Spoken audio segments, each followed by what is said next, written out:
Hi, my name is Alex. I'm watching the manly anime hero, not the anime hero. Let's see, let me show up, because whenever I just put it there and no one shows up. There's no escaping the red berets, blood-sucking needle knives. Hey. You're gonna bleed to death. Then Kenshiro flexes and Nani.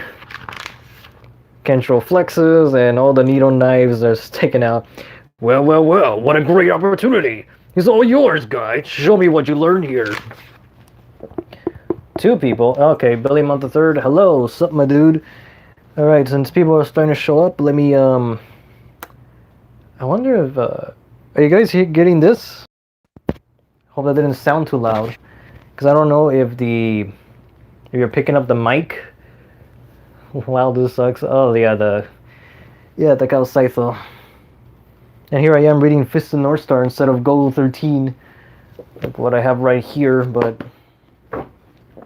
Hold on, let me link the stream to other people. Let me figure out how to position this for right now. Ooh.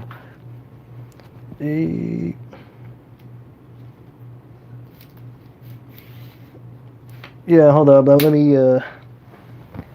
just link the stream else to other people. Yeah, okay, that's way too low. Alright, give me a moment. Okay, let me refresh this.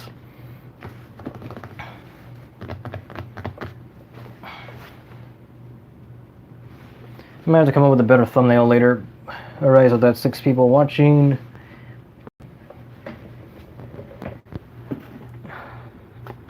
Plug this in. On, move. Fucking thing. Yeah, I shouldn't have done that. Okay, I'm getting a bunch of questions right now. I'll be right with you as soon as I share and link these things. Alright, let me put this on should I put it? Maybe I'll just put it on Twitter. In the community tab, streaming. Live now. Here's the most boring parts of the live stream. Because I don't even know how to do the proper thing.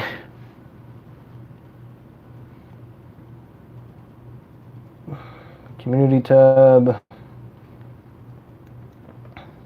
It's an update.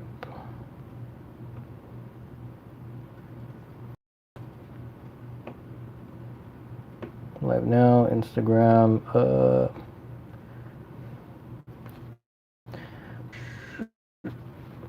getting there. Oh wait, I don't have any photos. Fuck it. Yeah, okay, forget it. I'll just start with the questions now. Let me move this back to I work again. Tell a friend. Alright, let me look at the top chat, some live chat. Okay. Alright, let's go back up. Hello, Billy Mount the Third, Omega Katana. Sup, my dude? Yeah, Billy Mount the Third. Takao Saito died at some point. I don't think it was last night. It might have been earlier because they already had the funeral. It could have been it could have been done days ago. I'm trying to lower the light for it won't be too bright. I don't know.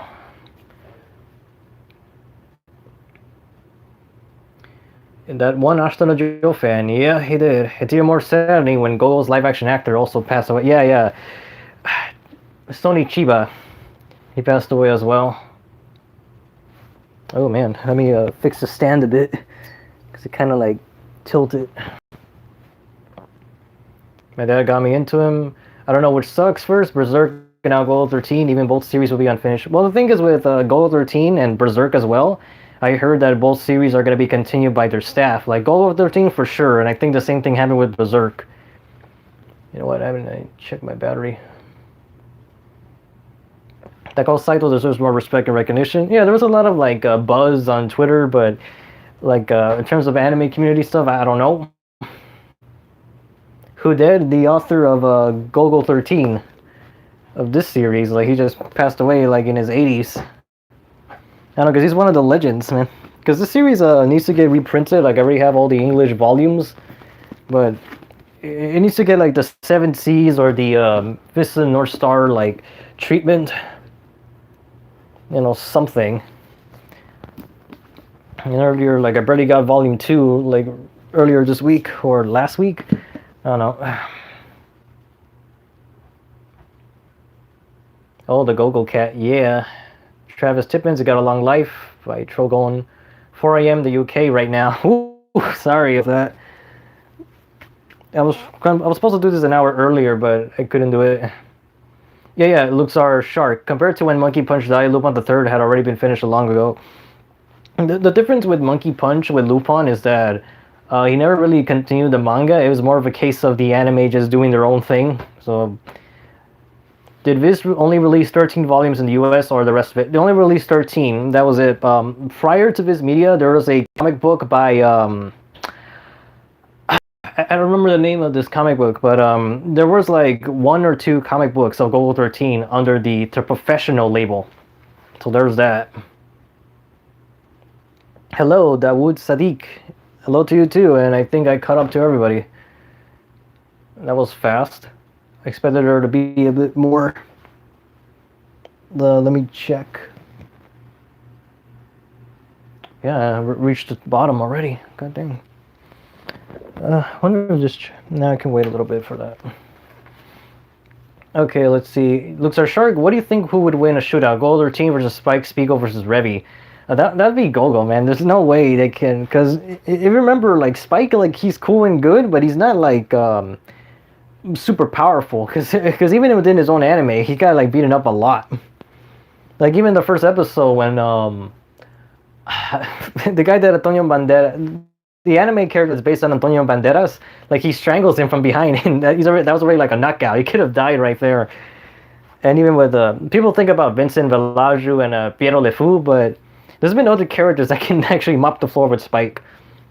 Like Revy also, she's not like a sniper level. Gold Routine is it's not just a sniping skills, he's also like hand to hand. He could just kill almost anybody.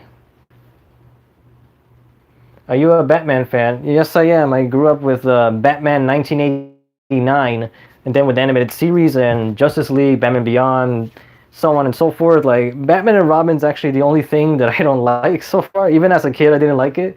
I do like Batman Forever, just to clarify that. Batman Returns. Like I'm not that into the Nolan stuff. Like I did like Batman Begins, Dark Knight, but Dark Knight Rises was like, I don't know. I didn't like Rises, and there's some Batman stuff up there. Actually, let me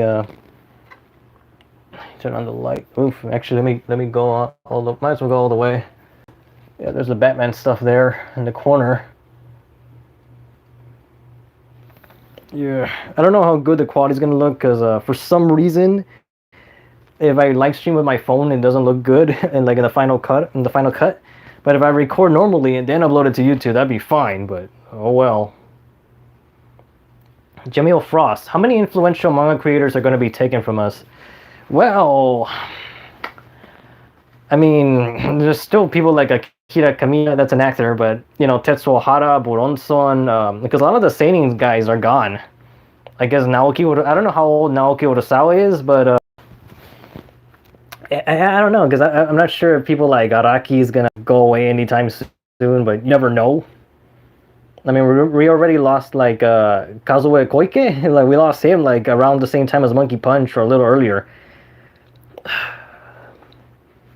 But yeah, I'm trying to think like anyone that's old because I don't recall how old Akira Toriyama is or the Buichi Teresawa like for Cobra. I don't know. I guess it's a numbers thing because Tezuka was like long gone. Going to Guy would be like a major one that's gonna hurt me. And when that happens, like sheesh. Is the mic sounding okay? Because I don't know if the phone's picking up the microphone that I'm using because I'm using one of these right now. I don't know, unless you hear like a click, boom, boom. Sorry if I messed up your ears. Detective Bat 2024. Hello, here pay my respects to Takao Saito. Yeah. Speaking of Spike, are you looking forward to the live-action Cowboy Bebop, Billy Mann III? No, I haven't even looked at the opening, but the thing is, what has me worried is Cowboy. I've seen a tweet about it already, but the Cowboy Bebop live action, it looks like it's just going to repeat stuff that the anime already did, and like I kind of rather watch the anime. It's kind of like the Ghost in the Shell live action, where part of some of those things is that it was animation, how super detailed, how super elaborate it is. Like, look at Akira, for example. You make a live action Akira, yeah, it's possible, but it kind of takes away from the majesty of having that very complicated like artwork. It broke new ground with that stuff. So that's why I also say if there's ever like a Black Lagoon live action by Quentin Tarantino or something, it's not gonna work for me because like, part of the appeal was that it's this anime that does these realistic things, kind of taking away what makes it special. And sometimes it can work, like the live action Speed Racer that enhanced the storyline by a lot. But not many people believe that because they didn't see Speed Racer from start to finish. They only watched like bits of the episodes in the movie. You own Impressive Toy Collection by Travis Timpin. So like, thank you. It wasn't like easy to get these things. I don't know how the lighting is gonna react. It looks like it's gonna flip flop between back and forth. But yeah, most of my pride and joy is in the Ninja Turtles and then the He-Man. All the He-Mans. Let me lower this a little bit. Yeah, all the He-Mans and Ninja Turtles, and let me go further down. Can I go further? Yeah, I could. Yeah, right, I just turned this to a selfie stick. But yeah, like this is all the He-Man stuff that I have at the moment. Some there and there. I might have to do like an actual video because I'm pretty sure the quality looks like right now.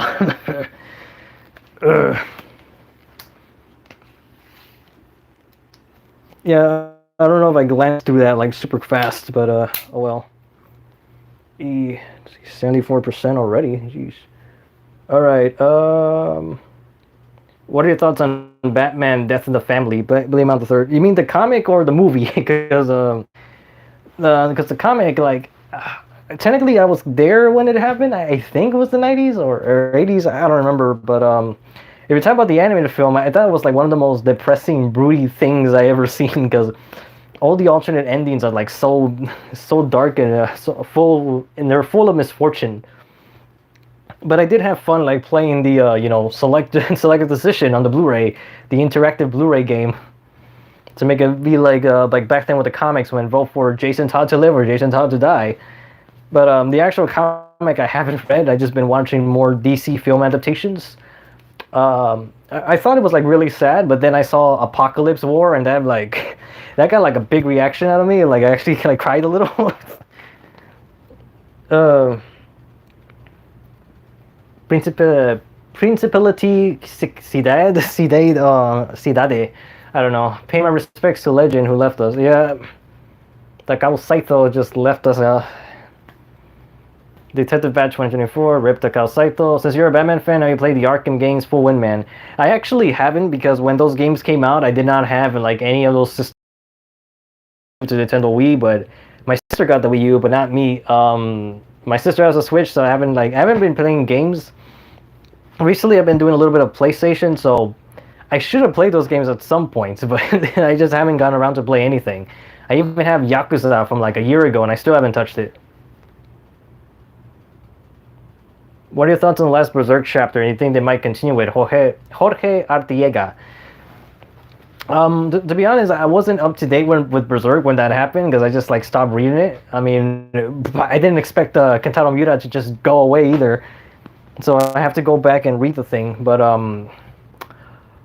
because there was like talks already about continuing the series, from what I recall. I'm pretty sure there was news about it, about the current status of Berserk, but because I'm pretty sure they will continue it, and honestly. It's kind of weird because it's sort of like a Gwyn saga where the actual novel didn't get complete either because the author passed away.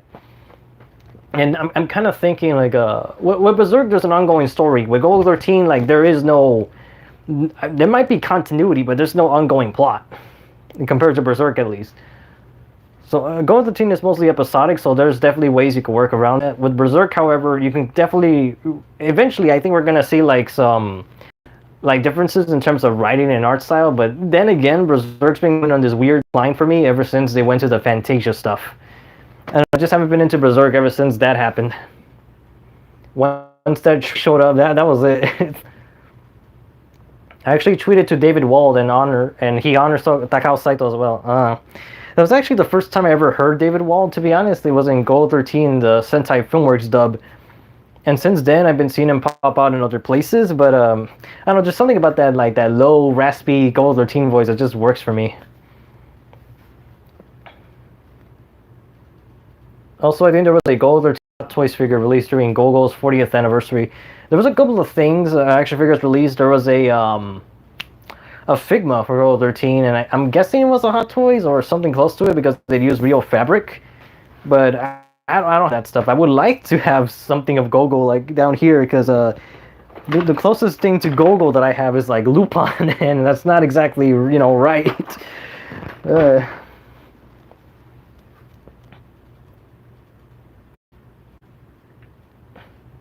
If it's any condolence, hopefully Satao's passing makes Gogo popular in the West for Windman. Maybe, I don't know, because what I'm expecting to happen is for 7 Seas or somebody to build on Gogo 13 manga, because that's what happened with Monkey Punch. Like when he passed away, the 7 Seas out of nowhere says, "Oh, we're gonna do a Lupin omnibus," and I haven't pre-ordered that. And when I oops, oy. I feel like most of these people who make live-action anime do it because they see the animation as immature. Yeah, that's like been an argument has been going around since like maybe even the 80s or earlier. I know for 80s because but then again, I don't know, because there's some of those films back then that were criticized by Roger Ebert and Cisco. Like I forgot the other guy's name. Those two famous critics. Because I do remember they did praise Batman: Mask of the Phantasm like to be more serious than like Forever and Return and Batman and Robin, not Return, sorry. Because I'm pretty sure they talked about Mask of the Phantasm along with Batman Sub-Zero. So that's one thing I find it like very like cheap to say, because I mean, especially when we live in an age of comics, but at the same time, people are watching the movies. They're not buying the comics, reading the comics. Like I'm not reading the comics. I've been watching the animated stuff for DC, and because I've started reading Batman: The Long Halloween because the art style is so different, and I was kind of wondering like why aren't they incorporating the art styles into that stuff? Because with Superman Doomsday, the one part of that movie universe, like the new one, like I understand why they're not using the vintage like 80s 90s art style, because it's part of that New 52 storyline that they did, that ongoing continuity. But it really feels like a missed opportunity. That how come some of these are not using their like the more elaborate art? Because Batman Superman Public Enemies from like back in 2011, I think, like they're using like the art style that's pretty close to the comic. I don't know why they're not doing it for anything else. But let me think. I was trying to come up with something of about the immaturity thing. I don't know, like people, because I do have a story about that. Because in college, when I was drawing stuff, like I wasn't drawing anime. Just to clarify that, I was just drawing like some more like very two-dimensional things. I remember the professor, he did see like that as like kid stuff. Like he was saying, but his examples were like very old-fashioned because he was an elderly man, and he was saying stuff like Looney Tunes and Tom and Jerry and Scooby-Doo. I'm like, that's like something completely different than what I'm working on. But yeah, he was seeing that as like immature when not as in-depth. And Matthew Rasco, I'm planning on rereading Gogo 13 this year in tribute to Takao's passing. Yeah, because I have the manga, but at the same time, I kind of wish someone would just grab me like a list of like the best Gogo 13 stories, because there are editions like that in Japan. So I'm just like, could someone just bring that over here, please? So, like, I'll show my support. Like, I already did it with Gogo 13. I got the professional movie Queen Bee's out of print. Even the original anime series is out of print. And say, hi Hero, a new Gogo anniversary anime would be ideal to honor its legacy and show it to a new generation. I think it would blow away the minds of Western audience by Franco GZ. Because it blew my mind the moment I saw like sex scenes in the anime. It's like, oh, okay, we're doing that. This is back like in 2012, 2013. No, I think it was 2011 actually. But Yeah, Gold 13 is like different, but at the same time, like people, I can see people get turned off by its nature, but I don't know. Just they really need to market that as like a very adult show. Put it in Adult Swim or something. Like I kind of feel like it needs a joint collaboration, like the way Space Dandy was, or maybe Takeshi Koike could do a Gold 13 anime. That's what I've been wanting to see, like because I've been wanting like Adult Swim to do like some sort of like a dedicated anime hour of some sort, like have Lupin, City Hunter, Cowboy Bebop, and Gold 13 like air simultaneously to be part of like this block. I haven't seen anything like that. But I wouldn't mind seeing a reboot because I mean, come on, Gold 13, it's it kind of deserves it. It has one anime, one movie, and one OVA, and there's been nothing. There's been pachinkos that have like interesting stuff, and I don't get to see that. Because there's this one pachinko where Gold 13 is fighting like a robot clone of himself, which is like, oh, okay, like, can you handle that much testosterone, that much manly eyebrows? Julio Garcia, I don't think I've seen you before. I think it's been years since I last heard from you, or I don't know. Maybe I'm thinking of somebody else. This year keeps upsetting me with such sudden losses. Condolences to loved ones. Yeah, I know. Whether they be people you know or artists, celebrities, whatever, and then not to mention the crimes, crime revelations we've been having like the past week with a certain Mr. Kelly. I hope we don't lose the creators of Kiniko Man. Yeah, Billy Mother. Because now that I think about it, you did that mock pretty. They are kind of old, and there is something going on with this. I don't want to talk about it. I don't want to hear that news. Have you seen Squid Game? Travis Tippett? No, I don't know what you're talking about. Do you prefer Apocalypse War over Avengers Endgame? Billy Mount III. What are your thoughts on Marvel's What If? So both of these questions are going to correlate with my answer because I haven't watched a bunch of the Marvel movies. Like after like 2010, I just like stopped watching because I didn't like them, to be honest. Let me think. I'm trying to recall what was going with this. I haven't seen Endgame, haven't seen any of the stuff, but there's been like so much like internet exposure of that I kind of already know what happens. Everyone talks about the snap. Everyone's like hyping up Thanos. I don't know. I don't know if Jack Kirby made him or not, but I just prefer Darkseid. Because I grew up with DC, so that's kind of the reason why I'm leaning over there, because there's a bunch of animated shows, a bunch of movies that they just kind of like put a lot of effort in. And some of the Marvel stuff, like What If, because I saw the Marvel Zombies one, well, Marvel Zombies, because it's not really based on that comic, because I read the comic, didn't expect them to do that episode, and I just hated it. I just really hated that What If episode, because it was super generic zombie flick. It had nothing of the uniqueness of Marvel Zombies, the comic. Nothing at all.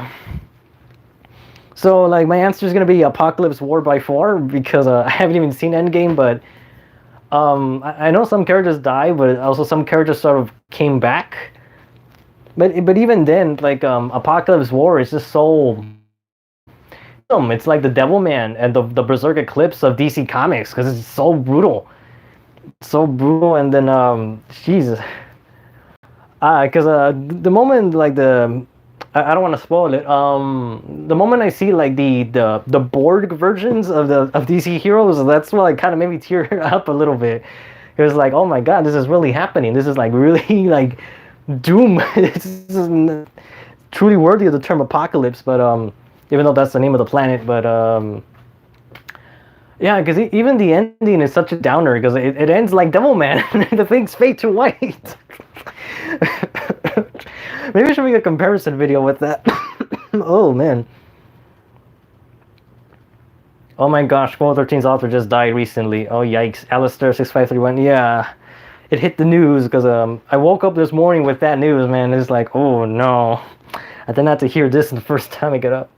I feel Gona Guy's the only one who could... I feel Gona Guy is the only one who could do Berserk justice for one man. I can see what you mean, because Gona Guy did that first. The whole dark, gruesome, demonic entities possessing the human soul, or trying to take over the human soul. Because the idea of evil that's this so far this canceled idea from Berserk is that was great. Even though it's from a lost chapter, but because all the things where Guts has to fight like his inner demons and all this temptations and how he's going like crazy because of it. All that stuff's great. It's just that I would like to see him do it, but at the same time, like I feel Golden Guy might get carried away with its explicit nature, like because this Working Devilman lady is like super explicit, and I'm thinking Berserk has gone route, maybe even more because it's stuff with the horse, the goat snake, the fairies, and all that stuff. You know, it's all like triple X material there. I'm just kind of curious if Gono Guy would take it further, but I'd be like pleased. Actually, it'd be kind of weird because Gono Guy, he might have like another artist, but I kind of would like to see Berserk done in his art style, like how different it's gonna look. The Gono Guy age. Gono Guy is another one that I hope we don't lose. Billy Mount III, yeah. Have you read the one crossover with Kochi Kame and Gold 13? Yes, I have. It was pretty funny. I just kind of wish it was longer because the moment they swap briefcases, they stare at each other. And it's just like kind of hilarious with their clashing art styles. And then at the end, like Gold 13 just like just snipes him from like Ryotsu from a distance. And I kind of forgot how he goes, but it is kind of hilarious, like how he's just trying to catch Gold 13 because he got my wrong suitcase of porn magazines. Like PK Gaming Alpha, hello, hola. I'm gonna give Junji Ito's manga a read and OVA a watch for this year, October and Halloween. Yeah, because there's stuff that I'm behind on that I should have watched Gregory's Horror Picture Show like a long time ago and some other stuff. Because I don't know what I'm gonna do for Halloween. I do know that Kinnikuman Day is on this October 29th. It lands on a Friday, so it is a Kinnikuman Day. So there's that, and I'm gonna have to lower this a little bit.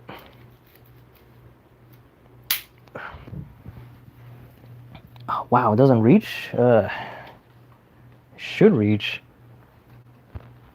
Okay, let me lower this a bit more. Likely still a stigma for early comic days of being for kids. Yeah. Wing of Shu. That's how everything was really back then. Yeah, okay, I think I'm gonna sit down because oh, hold on, give me a moment. Get my chair.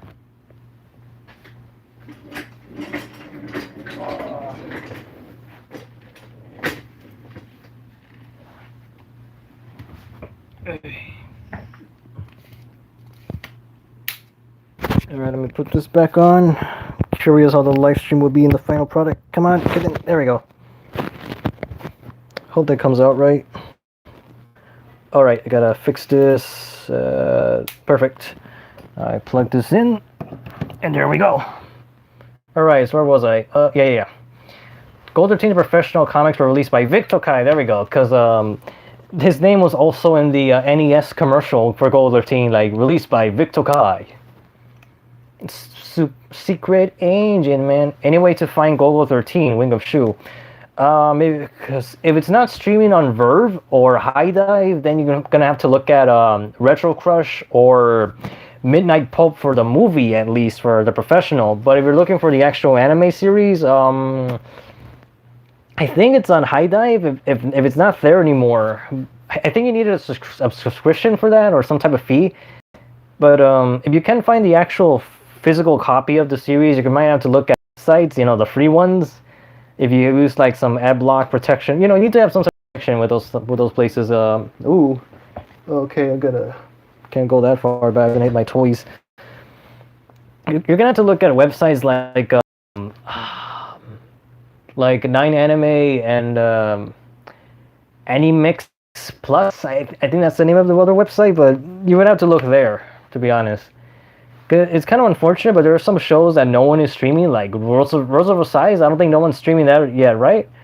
Retro Crush hasn't grabbed it. I hope someone or Viz license or translate Saito's James Bond manga. That'd be nice. Actually, those manga are translated from what I've seen, because there is like a listing on Manga Park, which has the James Bond manga. Either that, or you might have to look under Takao Saito's published stuff in order to find it, but it's there if you look online. The Batman material from the 80s and 90s are gold. I've been wanting to see a Nightfall like adaptation with that exact same art style with Bane, but that hasn't happened. I feel like the stereotype that animation is immature comes from the low quality animation released in the 60s and early 80s. Yeah. Because I can stand that because there was stuff like Johnny Quest, like even the 80s cartoons to some extent, like He-Man, Turtles, Thundercats, G.I. Joe, She-Ra, Real Ghostbusters, all that. Like they have like some good episodes, but then they're not always like in that like high depth of like, oh, this thing is like super challenging. It wasn't until like the 90s when like Batman the Animated Series started going like super heavy on the psychological stuff. And there's been other cartoons of that nature. Like I argue, I'm pretty sure right now that all the 2020s cartoons from the, whether they're for kids or adults, like they're much more like elaborate than the cartoons from back then. But unfortunately for me, that's not what I look for in cartoons. I kind of look for like the more toyetic approach to, the crazy stuff, that Kinnikuman level of entertainment. Maple Color 1, sup? Adult Swim can only air so much anime without a major hit to carry ratings. Example, Dragon Ball. Yeah, Ichisen, Rip to Legend, that's sad. Squid Game is an... Oh, I was not aware of that one Asana Joe fan. Did Gold 13 end properly? I don't think so, because I remember a long time ago Takao Saito said he had the ending planned and he was going to release it on his 200 volume, but volume 200 came out like months ago, and I don't know if that has ever happened, if the ending happened or that particular chapter was released, because currently Gold 13 already has 202 volumes for sale, and I think 203 is coming out later this year. So I really don't know what's going on with Gogo, because yeah, like I'm in the dark here. Haven't seen Shang-Chi, Billy Mount the Third. No, I haven't seen the movie, because I was kind of thinking like maybe my dad would like it, since it was more like martial arts, like, well, at least that's what I'm expecting from it. If it's more old-fashioned martial arts with it. I was like going with this Shang-Chi, because I did see some of the Spider-Mans, I did see Venom. I pretty much saw stuff that's not part of the actual Marvel Cinematic Universe. Because I didn't like it, because I did like the first Hulk movie more than the current, than what they did with the Hulk later on. And it's just like completely different tones. Speaking of Netflix, Baki Son of Ogre is released today. It does already? I got a touch right now. I would find, well, I'll check Netflix later. If it's up by now, then it should be like up like at 2 in the morning then. But then again, I'm not really excited for this portion of Son of Ogre, because it's like the prisoner arc, and the prison arc. I mean, there's a fight with Olivia, or I think that was his full name. I forgot his name, but yeah, with Olivia or Oliver, whichever name they gave him. That's like the highlight of the Pac-Man, but aside from that, there's not much from this arc that I remember that was interesting. All the stuff that I want to see is afterwards, with Pickle and Yujiro. Hope you've been doing well, Maple Color 1. Yeah, the only thing I've been struggling is get like a new type of employment, because I've gone to like a couple of job interviews, but no one's like hiring me. I'm actually kind of wondering whether I'm supposed to go back to college. Squid Game's a Korean Netflix show. You hated the zombies episode? Yeah, because Marvel Zombies was really wild. Well, the comic is, but the episode is just super cliche. Even against other zombie movies, it's not good at all. Because if you've seen stuff like, okay, so this is like an unpopular thing that I don't talk about on my channel, that I don't know if I would call myself a horror movie fan, but I did see a lot of horror stuff. And I always particularly like, practical effects, and the costumes, I just think that's really cool. And that's kind of the reason why I should be looking at tokusatsu and sentai, for that very reason. But, yeah, because if you watch stuff like Day of the Dead, Night of the Living Dead, Dawn of the Dead, or Return of the Living Dead, maybe even like Dead Space, I need to look at the anime for that. All that's like done way better than in the Marvel Zombies episode, because well, even to the comic is nowhere near as good as the comic with that, because what they did there is like a simple, like, oh, there's like a pandemic, there's a virus going out, we need to try to find a cure, and then we need to go to this one place, and that's all cliche stuff. Because like the part with the Vision and when the Scarlet Witch, that's straight out of Dawn of the Dead, like the remake. or is trying to keep her alive. Like the only thing missing if she was pregnant and she gives birth to the baby zombie, but that doesn't happen. What was going with this? Yeah, because when they're in that underground bunker, the military. I don't know. They went underground. I'm assuming they went underground because there's like the fence. And you see all the zombies on the fence. That's Day of the Dead, because that's like the military base that's underground and the bunker. Yeah, zombies and fences. Day of the Dead. What was another one? The problem is that all the zombies are like very slow, dim-witted, generic. They have no personality.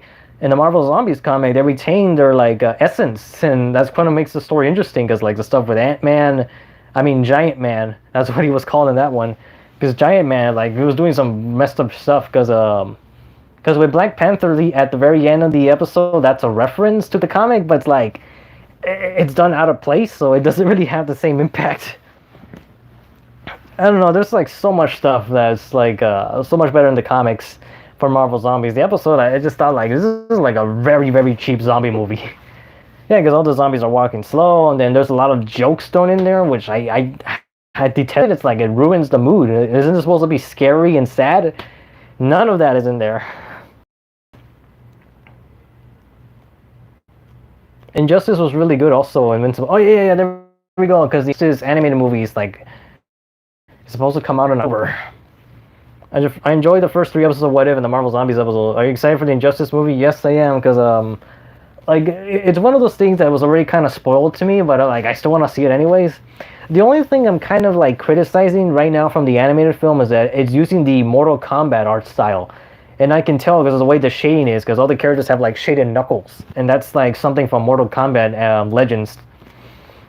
So I don't know, but like I do like the Joker design they have in that one, because he doesn't look like the way he does in Injustice, from what I've seen. Because Injustice Joker is like very different. It's like the open trench coat, and yeah, I don't know, but yeah, I do want to see it because I almost kind of forgot that it was coming out. I also showed what Gyo looks like to my stepmom. She likes the fish and whale death stench. And the shark and squid death stench freaked her out, and the human death stench just grossed her out. Ugh. Yeah, I forgot about Gyo, but yeah, I've seen some images of that. Junji Ito stuff that I read, Uzumaki. That one was pretty freaky. Like the mosquito, pretty freaky too. Yeah, there was like a lot of artwork that's pretty interesting. In fact, didn't I talk about it before? Like, I'm pretty sure I made a video, which I still found interesting. Still anticipating your Raul figure review. Are gonna do it when you get Jaggy double review, Jorge Artiega. Because I wrote a new version, like to try to shorten it, but yeah, I do need to talk about this guy. Right now he's in behind the plastic, but the thing is, Jaggy got pushed all the way to the end of October, like a Halloween. That's when he shows up, but hopefully I have more money by then, because it's gonna cost me a bit. Yeah, because I seriously need another job, because right now, like I'm not having enough money to do everything, because I did spend some cash on it, like on the microphone that I'm using. Hopefully it's working. I don't know how this is sounding, but yeah, and a bunch of nerdy things, obviously, but yeah, I need to get some of my priorities straight. What I want to do is do Raul at some point, but the way I'm going, it might be a double review, or at least one after the other. Have you watched Space Runaway Ideon? Travis Tippins? No, but I'm pretty sure that's the anime with the red mech, and that's where everyone kind of dies. Because I remember there's like a kid's head gets blown off. Yeah, it's one of the things I was spoiled through AMV Hell, because they showed that a lot, along with Neon Genesis Evangelion. Saito also worked on Kochikame. Didn't know about that.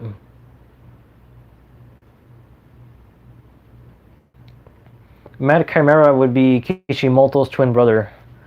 Where is Manny Faces? Oh, I don't have a Manny Faces amiibo color one. Sorry. Oh crap. Oh, wow, I hit my elbow right there. Ah, crap. Yeah, I don't have a Manny Faces like in any format. That's another character that's missing from Revelations like series. I really don't like Revelations. I don't know if I said that in another live stream, but it just infuriates me so much. A lot of the cool new stuff just like upsets me, because I'm like, why aren't you better? You should be better than this. Yeah, but I would like to have a many faces. I personally like. I don't know if I like the monster head or the robot face more. Have you ever seen Tales from the Crypt or Tales from the Dark Side? I've seen some episodes of Tales from the Crypt, but not from the Dark Side. I don't think I ever heard of that. The only other horror themed show I could mention would be Are You Afraid of the Dark or Goosebumps, Billy Mount the Third. Oh, but recently I did completed the Constantine like TV series along with the animated stuff. And that I really liked. Too bad like it doesn't look the character just like seems to be in limbo, but I need to watch Legends of Tomorrow because he makes some appearances in there, and I did see one episode, but then I decided, you know what, I'm just gonna start from the beginning and just work my way through, because I did like this episode of the Legends of Tomorrow. Like I do like the setup, so we'll see how it goes from. Billy Mount the Third. Have you seen Batman Ninja? Yes, I have, but you might get upset. I didn't like that one either. I'd rather watch Gotham Knight. Like if I'm gonna see an anime Batman, it's gonna be Gotham Knight because Batman Ninja like it would have been better if it's 2D, but even then, I don't think it was over the top enough to be like. Because I saw it in Japanese first actually, so I need to watch the English dub to see how different it is. It was kind of interesting to see like a Japanese Batman like in Japanese dub language, but at the same time like. Batman's like dialogue is like so wooden in Japanese. Like it doesn't seem to me. Oh man, my throat. Give me a moment. I need to get the water bottle that's right over there.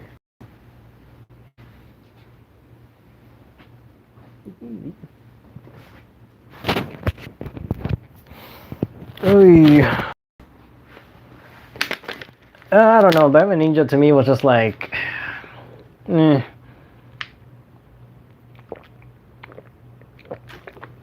think I'd be better off watching like a Go Nagai or Ken Ishikawa anime or Studio Trigger instead of Batman Ninja.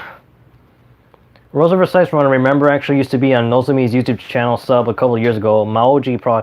Yeah, because I'm saying yeah too much. Like if I was like a pitch meeting.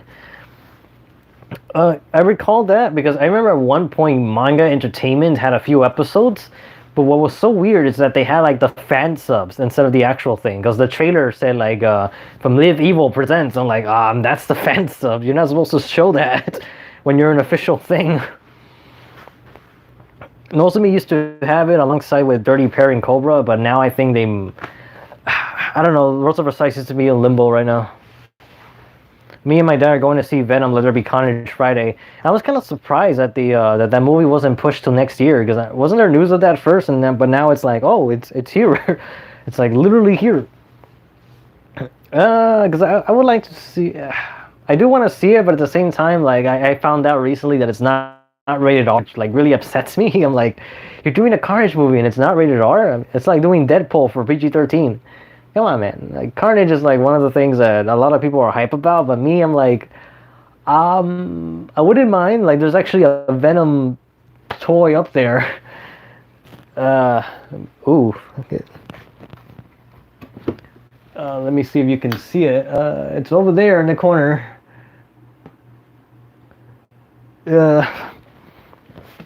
Like I wouldn't mind getting like a Carnage toy that's like based on the film, but ooh. I don't know why I can't get the right lighting. Like the lighting keeps changing.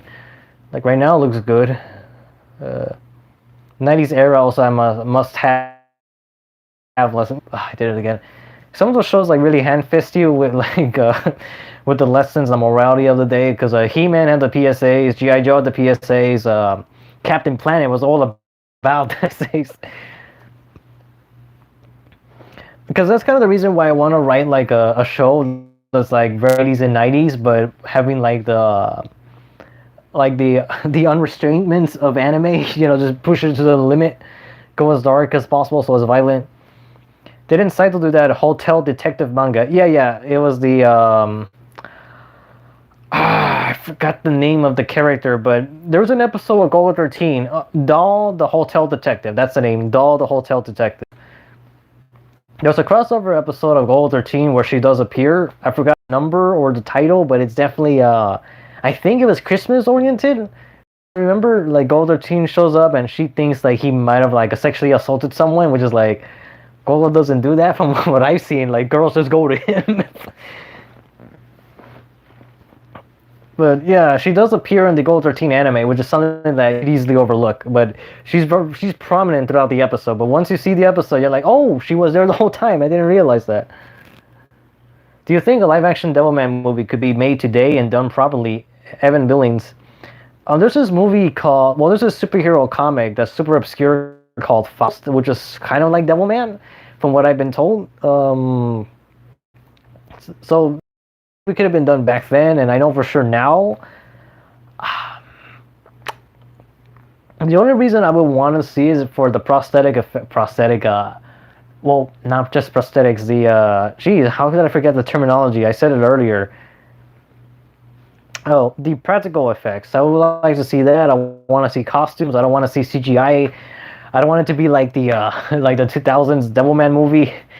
I don't like that one. I didn't even remember what happened in that thing. Like Siren, I could see that being CGI, or at least partially. You know, because like the wings, like I feel it's possible to do it. Because I mean, you got Lord of the Rings, you got all those.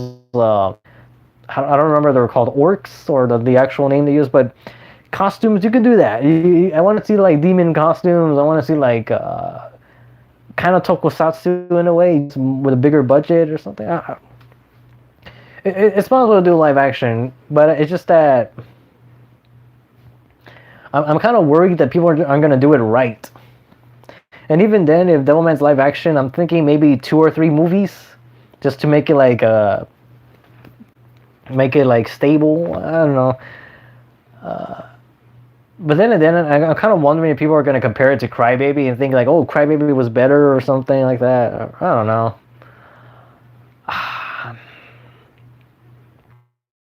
I would have loved to see a Devilman movie be done in the 80s or 90s. Like that would have worked fine for like by New Line Cinema or something. But I don't know. I feel like nowadays, like some of the impact will be lost. And that's just a guess.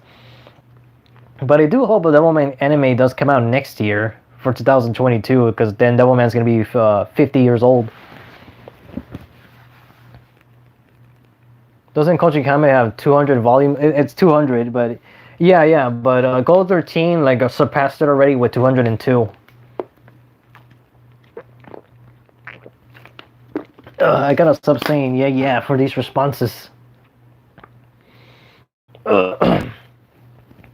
Speaking of Kaneko Man, Tiger Mask needs a reprint and a re-release. That is true, because so far hardly any people have translated Tiger Mask, and I've been wanting to watch the anime.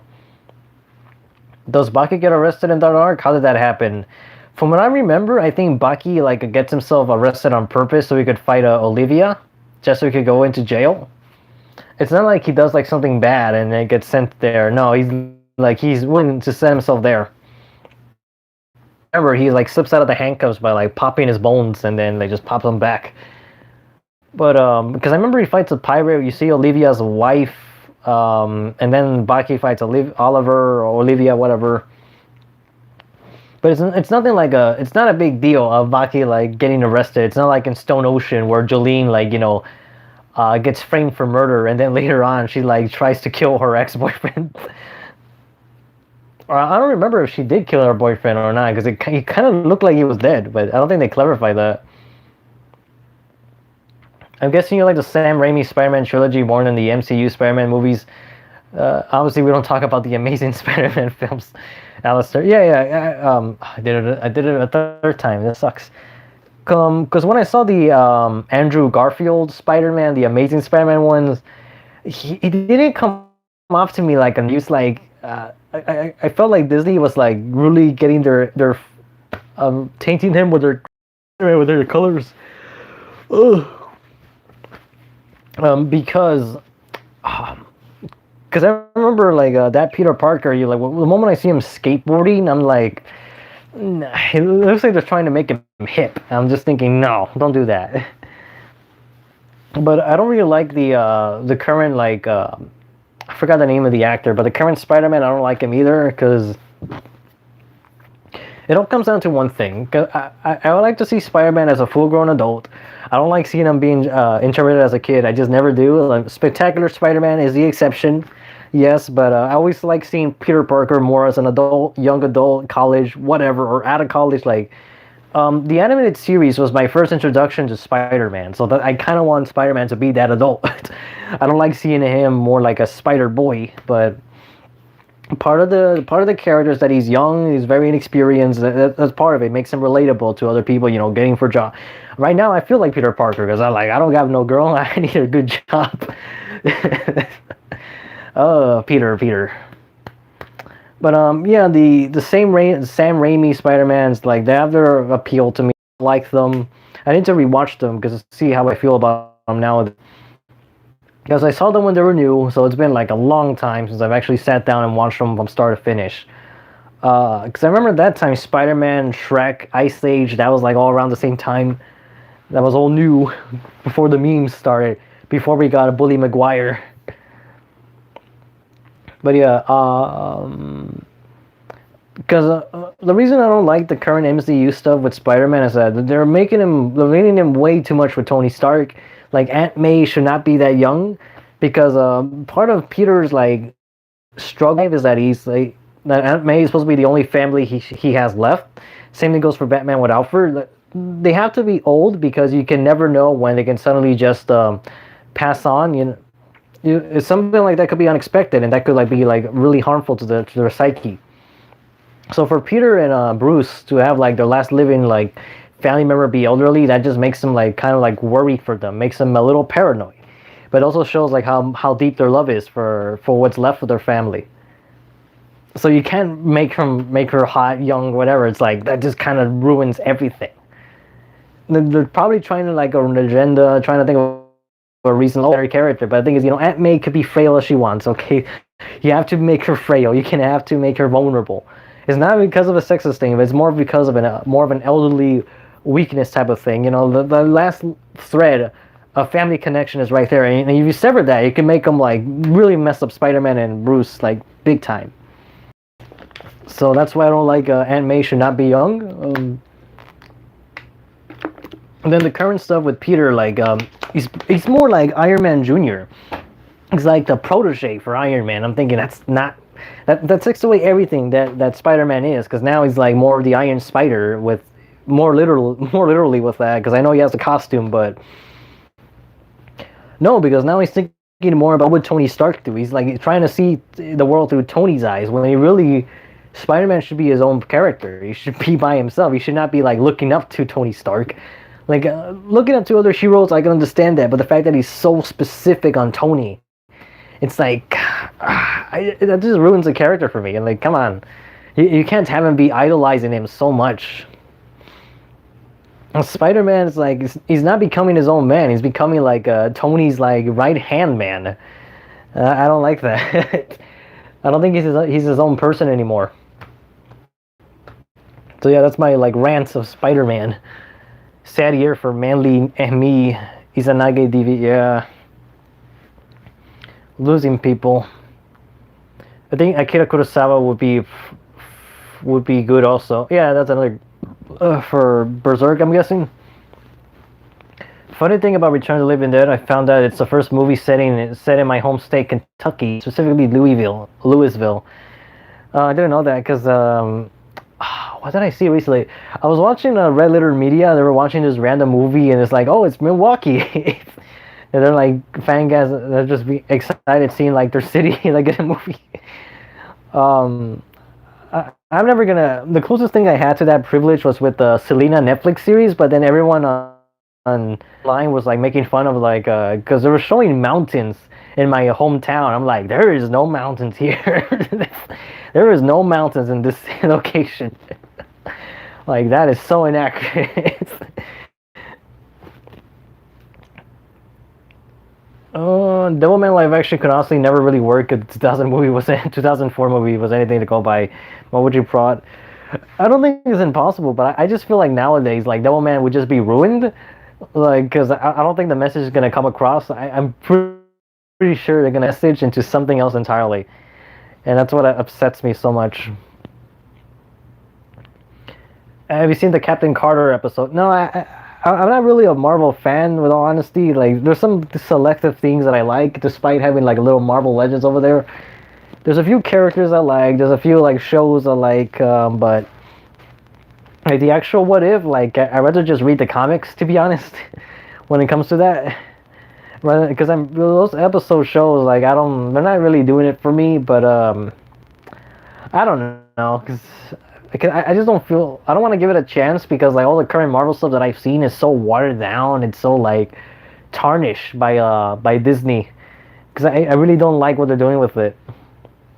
Because the best example I can think of is like the Hulk movie, and the Lionsgate animated films, like that got touched by Disney.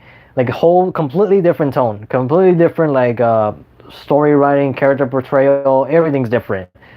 Once like Disney got their hold on the Marvel license, I'm just like, no, no. Like Disney can't do anything. They just buy stuff. The comic is also not even teen friendly, and money is important. Hey bro, best wishes, everything will be fine. I hope so. Because recently I was watching UMC or HMC, I forgot the letters. It's a Weird Al Yankovic movie. Because that one was like pretty funny, and then even there's this one scene where this janitor is giving this inspiring speech about like there's a stain here, you just trying to clean it, but you can't give up. It becomes like this hilarious like motivational speech about like yeah, you can't give up, or like against any mess you can do, just give it a little clean, we get it done. There's like people in the crowd that are just crying. I'm like, oh my god, this is beautiful. It's hilarious. UHC, I think, or I forgot the name of the movie, I don't know, but it was great. Izanagi DV. I always get mad at myself when someone asks me, what are your thoughts on Shin Kamen Rider, or Kamen Rider in general? I can't answer that because I haven't looked at anything. I'm sorry. Oh, I only seen like the first episode of the first series, with Shocker. Another note about Gyo, the OVA used sound effects I recognize, specifically the sound of shark death stenches made as per Monster X's roar from Godzilla Final Wars. Oh, I didn't realize that. I do pick up when some like because there's actually some anime that had the Fist of the North Star sound effects, like the Shadow Scale OVA, the first Baki anime, the 2000s Baki anime. They have the North Star sound effects. There's a few other ones, but I can't remember them right now, because I recognize like the armor sounds, like the sound of chains, like the cutting sounds, all from North Star. I was like, oh, I didn't expect that. If you do watch Ideon, watch the movies. The series tends to suffer from severe pacing and filler issues that got canceled before they could meet the ending. I never knew there was a show. I always thought it was just a movie. But thank you for telling me. The same sound effects used for death stenches were also used in some of the cryptids Lost Taste, specifically Skinwalker, Jersey Devil, Sergeant Sasquatch, and Yeti. I never even knew about like that show. Are you talking about like a live action series or an animated series? But yeah, I don't know. I did a book report on Gold 13 back in high school, Ultimate Marvel Stand. You did better than me, because back in high school I didn't even know about Gold 13. What I did was a book report on freaking Bleach, like from way back. Like, oh no, that was terrible. I was actually writing more about Hollow Ichigo more than anything, but things would be different now if I went to school and did stuff with these things instead. But no, that didn't happen. It's funny because Batman Ninja is written by the same guy who created Gurren Lagann and Kill la Kill. Yeah. I was aware of that. But the thing is, it's like, I think it would have been a lot better if it was just 2D instead of 3D, because it wasn't bad CGI, but at the same time, like stuff like Gorilla Grodd, it looks super outdated. It's like Donkey Kong from Smash Brothers Melee. It looks better than that Gorilla Grodd. I'm like, jeez.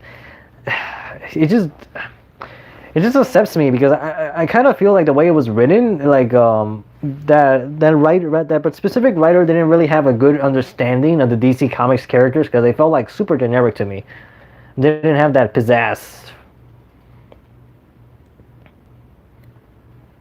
I feel that if Devilman was split into 2 films, with one showing the origin up to G-Man, the second film showing the ending events, it could work instead of cramming it all. Yeah, I can't stop saying yeah.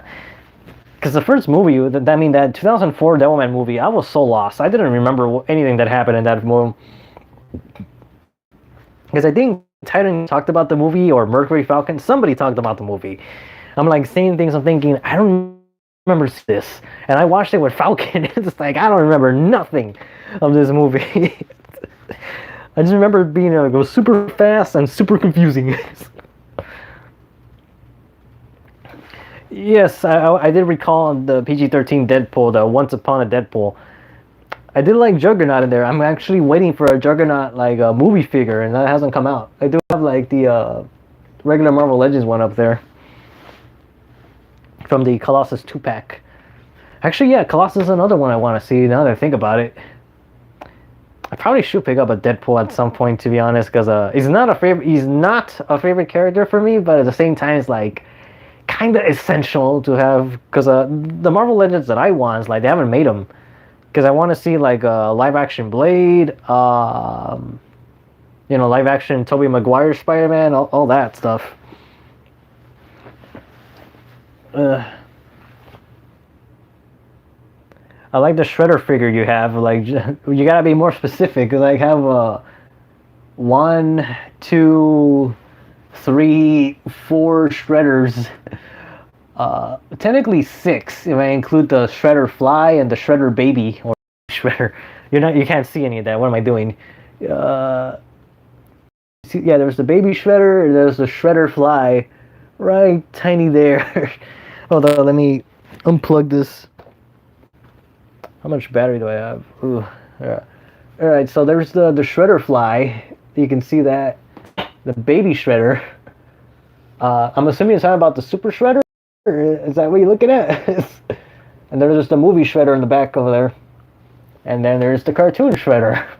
And that's not Shredder, but that's Chrome Dome that Shredder makes in the cartoon. It's a giant robot, but or I guess Android might fit also. Anyways, where am I going with this? Saito influenced Crying Freeman, I think, Ultimate Marvel Stand. That is probably true. Because I'm pretty sure he did some of the... Kazuo Koike did some Gold 13 stories. I don't know which ones, but I know he wasn't part of it.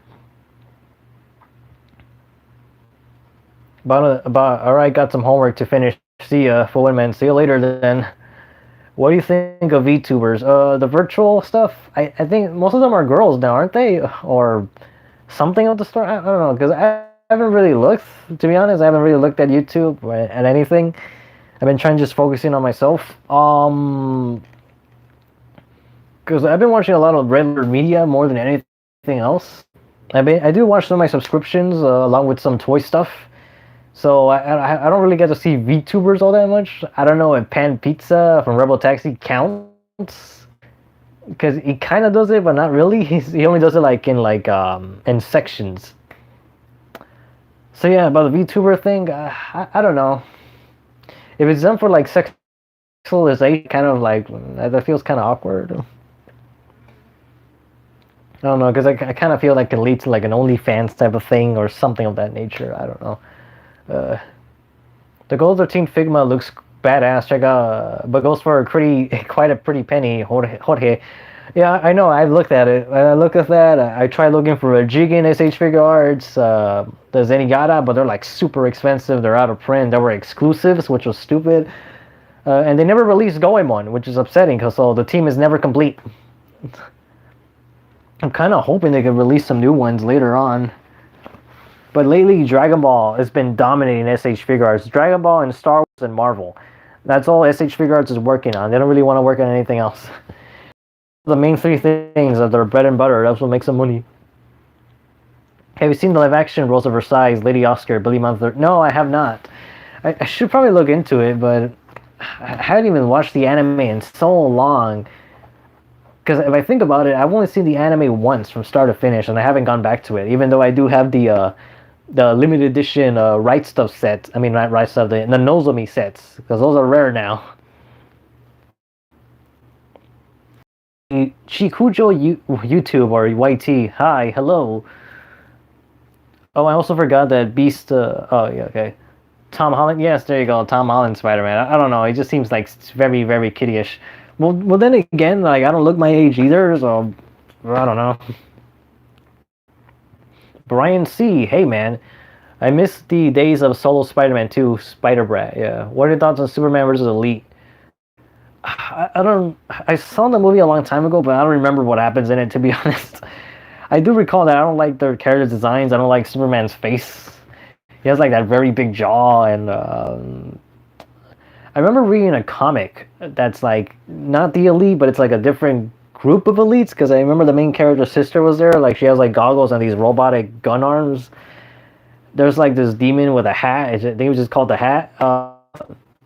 One girl that was like this harpy, and I don't remember the fourth member.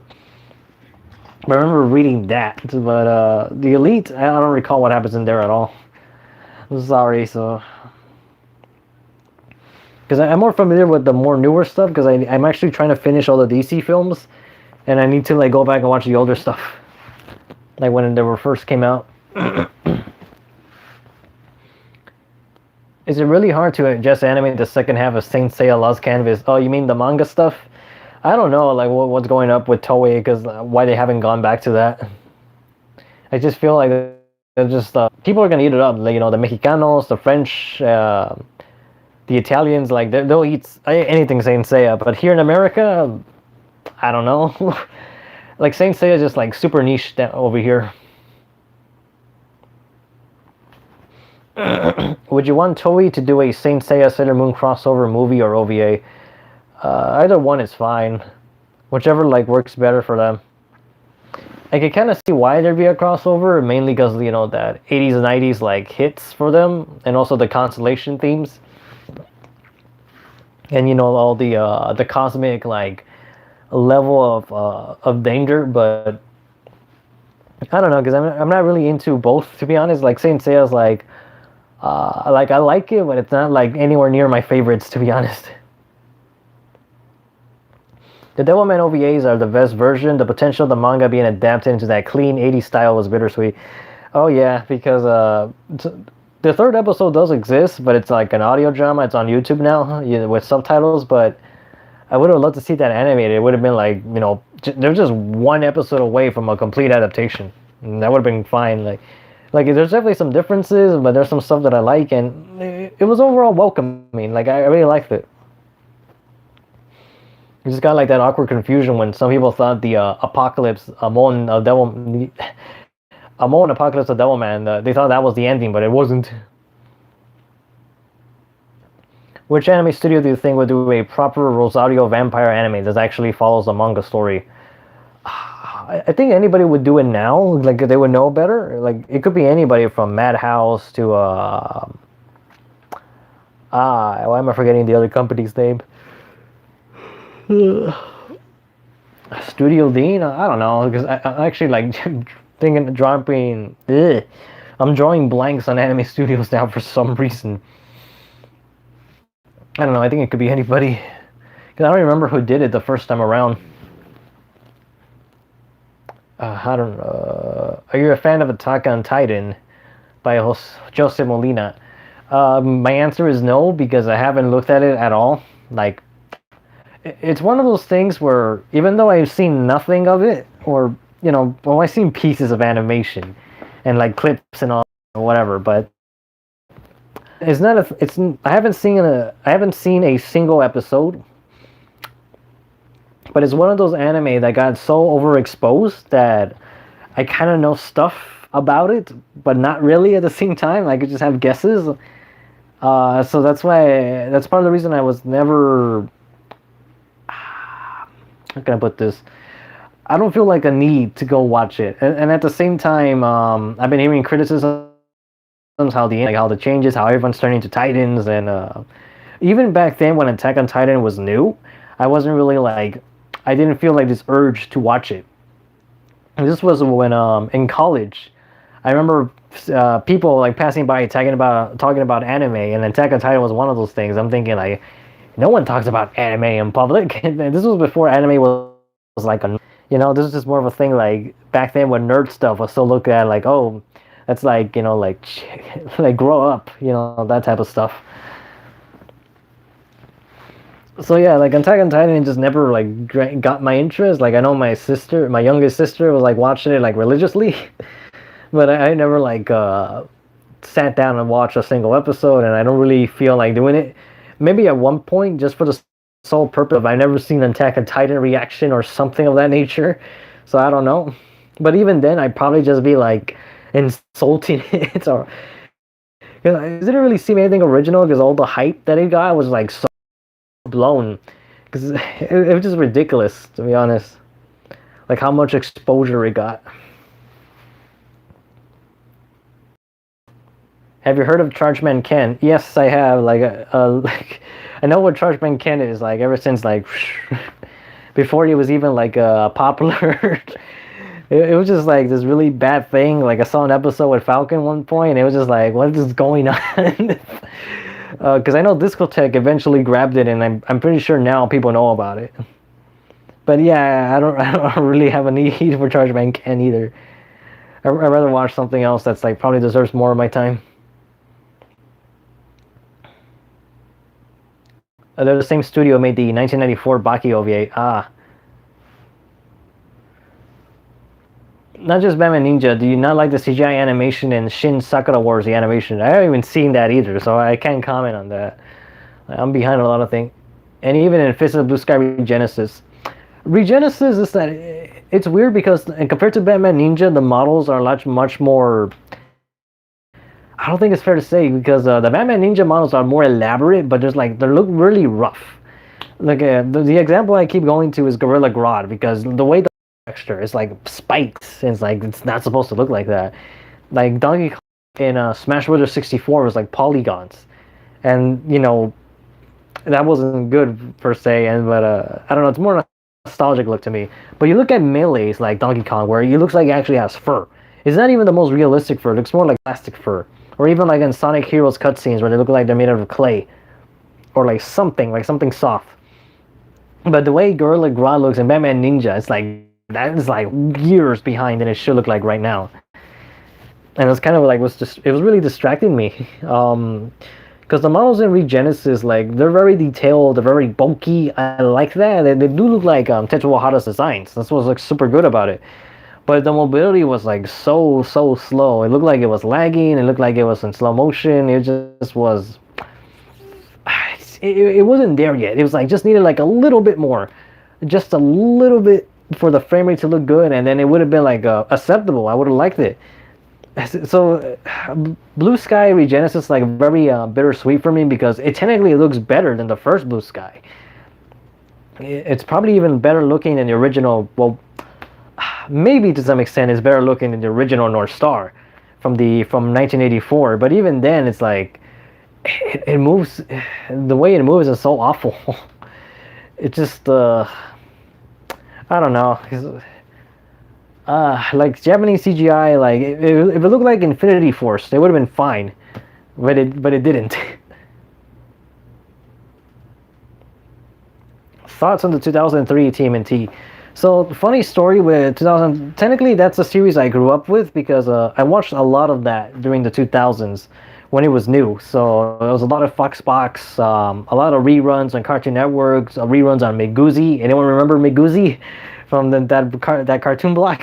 That's not Toonami, Meguzi. So yeah, so I didn't watch every episode back then, but I did rewatch the whole series like about 5 years ago, or no, it was 2018 where I rewatched the whole show and a bunch of other Turtle stuff. But the 2003 series is probably the closest to the Mirage stuff because there was like, it's really close. So many stories were just lifted from there, and this is before 2012, before they started like mixing the stuff. So I kind of feel 2003 was pretty much the Mirage adaptation, just not as violent, obviously, but it was still like, it had more of an attitude, a lot more cooler, it was a lot more shadows, it was a lot more ninja, you know, it wasn't like super over the top like the 80s Turtles, it was like pretty out there. But I don't know if I would call it my favorite, and that's because of the one thing I absolutely hate from that show is the fact that it's done by 4Kids. It's not the voice acting that I have a problem with. It's the editing. It's the sound design. It's the sound effects. It's the way certain music cues. I hate like they do the drum snare and some other stuff. that's very for kids. So you watch any for kids show, they have that, that type of dead music that I hate. I remember there's two episodes in particular that the drum snare would play in every scene, and that's like it was ridiculous. But that's just two episodes out of that bunch. But 2003 TMNT is like it's really cool, really good, and I do like the fact that that expanded a bunch of characters. You got stuff like Bishop, a lot of the Ultrams, the Triceratons, like probably the best Triceraton arc, maybe because the 2012 Turtles also did the Triceraton stuff, and it was like a lot of like, I feel like I've seen this before, even though that one got more apocalyptic. But yeah, like I think 2003 has like the best character designs, honestly, from of all the Turtle stuff we've seen. If Rise of the TMNT it had something that looked like the 2003 Turtles, it would have been more successful. People wouldn't have been bashing on it, but that didn't happen. What do you think of the two Japanese TMNT OVAs? It's been a while since I've seen those things, but I remember Krang was annoying the hell out of me. Like Japanese Krang was just like, shut up, please.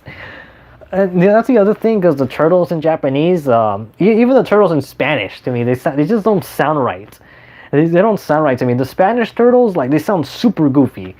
The Japanese turtles in the anime, it sounded like I couldn't tell them apart from what I recall, and I usually have a good ear for when it comes to like Japanese like voices. But here I'm just like, it just doesn't work for me, and I don't know. Like I need to take another look at that, to be honest. But I definitely could tell you for sure that it's not as cool as it sounds. Like Anime Ninja Turtles, nah, that didn't happen. Like to be honest, Rise of the TMNT is the closest thing to an Anime Ninja Turtles. Like Ninja Turtles anime, that and the there's this one Nickelodeon short with the 2012 Turtles that they made like a TMNT Summer or something. They did like a few animated shorts of like what if TMNT shows. Like there was the Teenage Mecha Ninja Turtles. That one was cool. Like I kind of shocked they didn't go with that for a show. And super upset me because there's this one short where it looks like completely anime because the Shredder's like super big. All the turtles are huge. And I'm like, it just looked cool, but we didn't get that. We didn't get that show. Do you have the Yakuza Kazama Kiryu Figma? No, I don't have anything Yakuza. I have one game of Yakuza, but I haven't touched it. The comic and movie follow the same story of Superman vs. the Elites, Wing of Shu. I would have to look into that later. Crossover for franchises that peak in the 80s and 90s. See. That is actually interesting, that how come none of the 80s properties really crossed over. But I guess there was like a rights thing. People were like, wanted their product to succeed more. But, well, I can tell you for sure that there was a canceled comic book, pretty recent comic, not like an old comic, a modern comic of Ninja Turtles with He-Man. And it got canceled. There's some illustrations out on Twitter and like online. You could see the sketches. There were some cool ideas, but it just didn't happen. So that's a missed opportunity, because there's been Ninja Turtles with Batman, there's been He-Man with Justice League and Injustice, Thundercats with Gatchaman of all things, which is that crossover was weird. It's really weird. Was there another crossover? G.I. Joe. Actually, G.I. Joe and Transformers did happen in the 80s. Or 90s, I don't know which, but it did happen. There was a crossover with those two, like, way back. But among other things, no. Didn't Viz license Saint Seiya manga? Yes, they did, Billy Mount. They licensed the manga, like, in the 2000s, but afterwards it just went out of print, and you can't find them anymore. It's like Ultimate Muscle. Like, no one's printing that manga. They just, like, grab it and gone. Because I think even Toriko manga, I think that's out of print now. I mean, I'm not sure, but I have all of part 1 over there, but I haven't bought anything of the part 2 stuff. And I really should have when I had the chance, because I hope that's not out of print. I want to say they grabbed Bastard like a long time ago, but this could have been during the 90s when they were doing comics, like Viz Signature, Viz Comics, something along those lines. But yeah, I don't think there's a recent Bastard. Then again, I remember in the 2000s there was like this purge of like a bunch of manga series like just got canceled left and right and never got finished, like Hitman Reborn, Zatch Bell. I I forgot what else, but there was like Kurokime is another one, and a couple other things, but they all just got the axe out of nowhere. Meanwhile, Naruto, Bleach, and One Piece is like, hey, let's just grab all these volumes and release them like one after the other. Because there was this one particular summer or particular year where Naruto, Bleach, and One Piece they just like try to catch up as fast as possible. They're releasing like 3 or 4 volumes a month in order for the audience, the American fan base, to catch up. And it was like ridiculous. Alistair, are you hoping for Primal Season 2 will be released this year, October, just like the rest of the Season 1 from last year? I kind of wasn't expecting it to come out this year. I thought maybe it would have been like next year, but you know, let me move myself down a little bit. There we go. I wouldn't mind if it shows up already. That'd be great for me, like, because I do want to see more Primal. I've been having like that itch. I've been wanting like toys of Primal, to be honest. I've been kind of tempted to customize one of my King Kongs to look like the ape man from the episode 5 with the Triceratops skull. The problem is I need to like try molding a Triceratops skull for him, which is something I've never done before. But you know, people do it. People customize their toys from time to time. But I'm also kind of worried that Primal Season 2, that I'm pretty sure Primal's gonna have a lot of dialogue like pretty soon, because I forgot who they're fighting, who they're gonna fight. Like, I don't remember, it was a Scorpion King, or maybe I'm thinking something else. It was the King of something. I'm guessing it's supposed to be something like Death Adder size or even bigger. But yeah, that guy is supposed to be like the main highlight of whoever he is. Saint Seiya is fine, though without his flaws. Never was a fan of Sailor Moon, Maoji Prod. I only see one Sailor Moon show, and that was the 90s, the first 90s one. Like, I haven't looked at Sailor Moon Crystal, even though that's more manga accurate. The ending of Attack on Titan is really bright and see. What other anime series does your sister like besides Attack on Titan? I don't know if she's watched anything recently, but I do know that she was into Soul Eater and Parasite for a long, and Black for a while, but I think she lost interest in those. Because for Parasite, she actually does have the Medical's Shinji figure, so there's that. I don't know what else, to be honest, because I don't know if she's like lost interest in anime in general, or haven't found something new to like. I do remember that a coworker that I used to work, she was watching, I forgot the name of it, like Jujutsu Kaisen or something, like, you know, no, she was watching Demon Slayer. That's what she was watching. That was a coworker. She watched it with her brother, I think, or with somebody. I don't know, I forgot who, but yeah, there was that.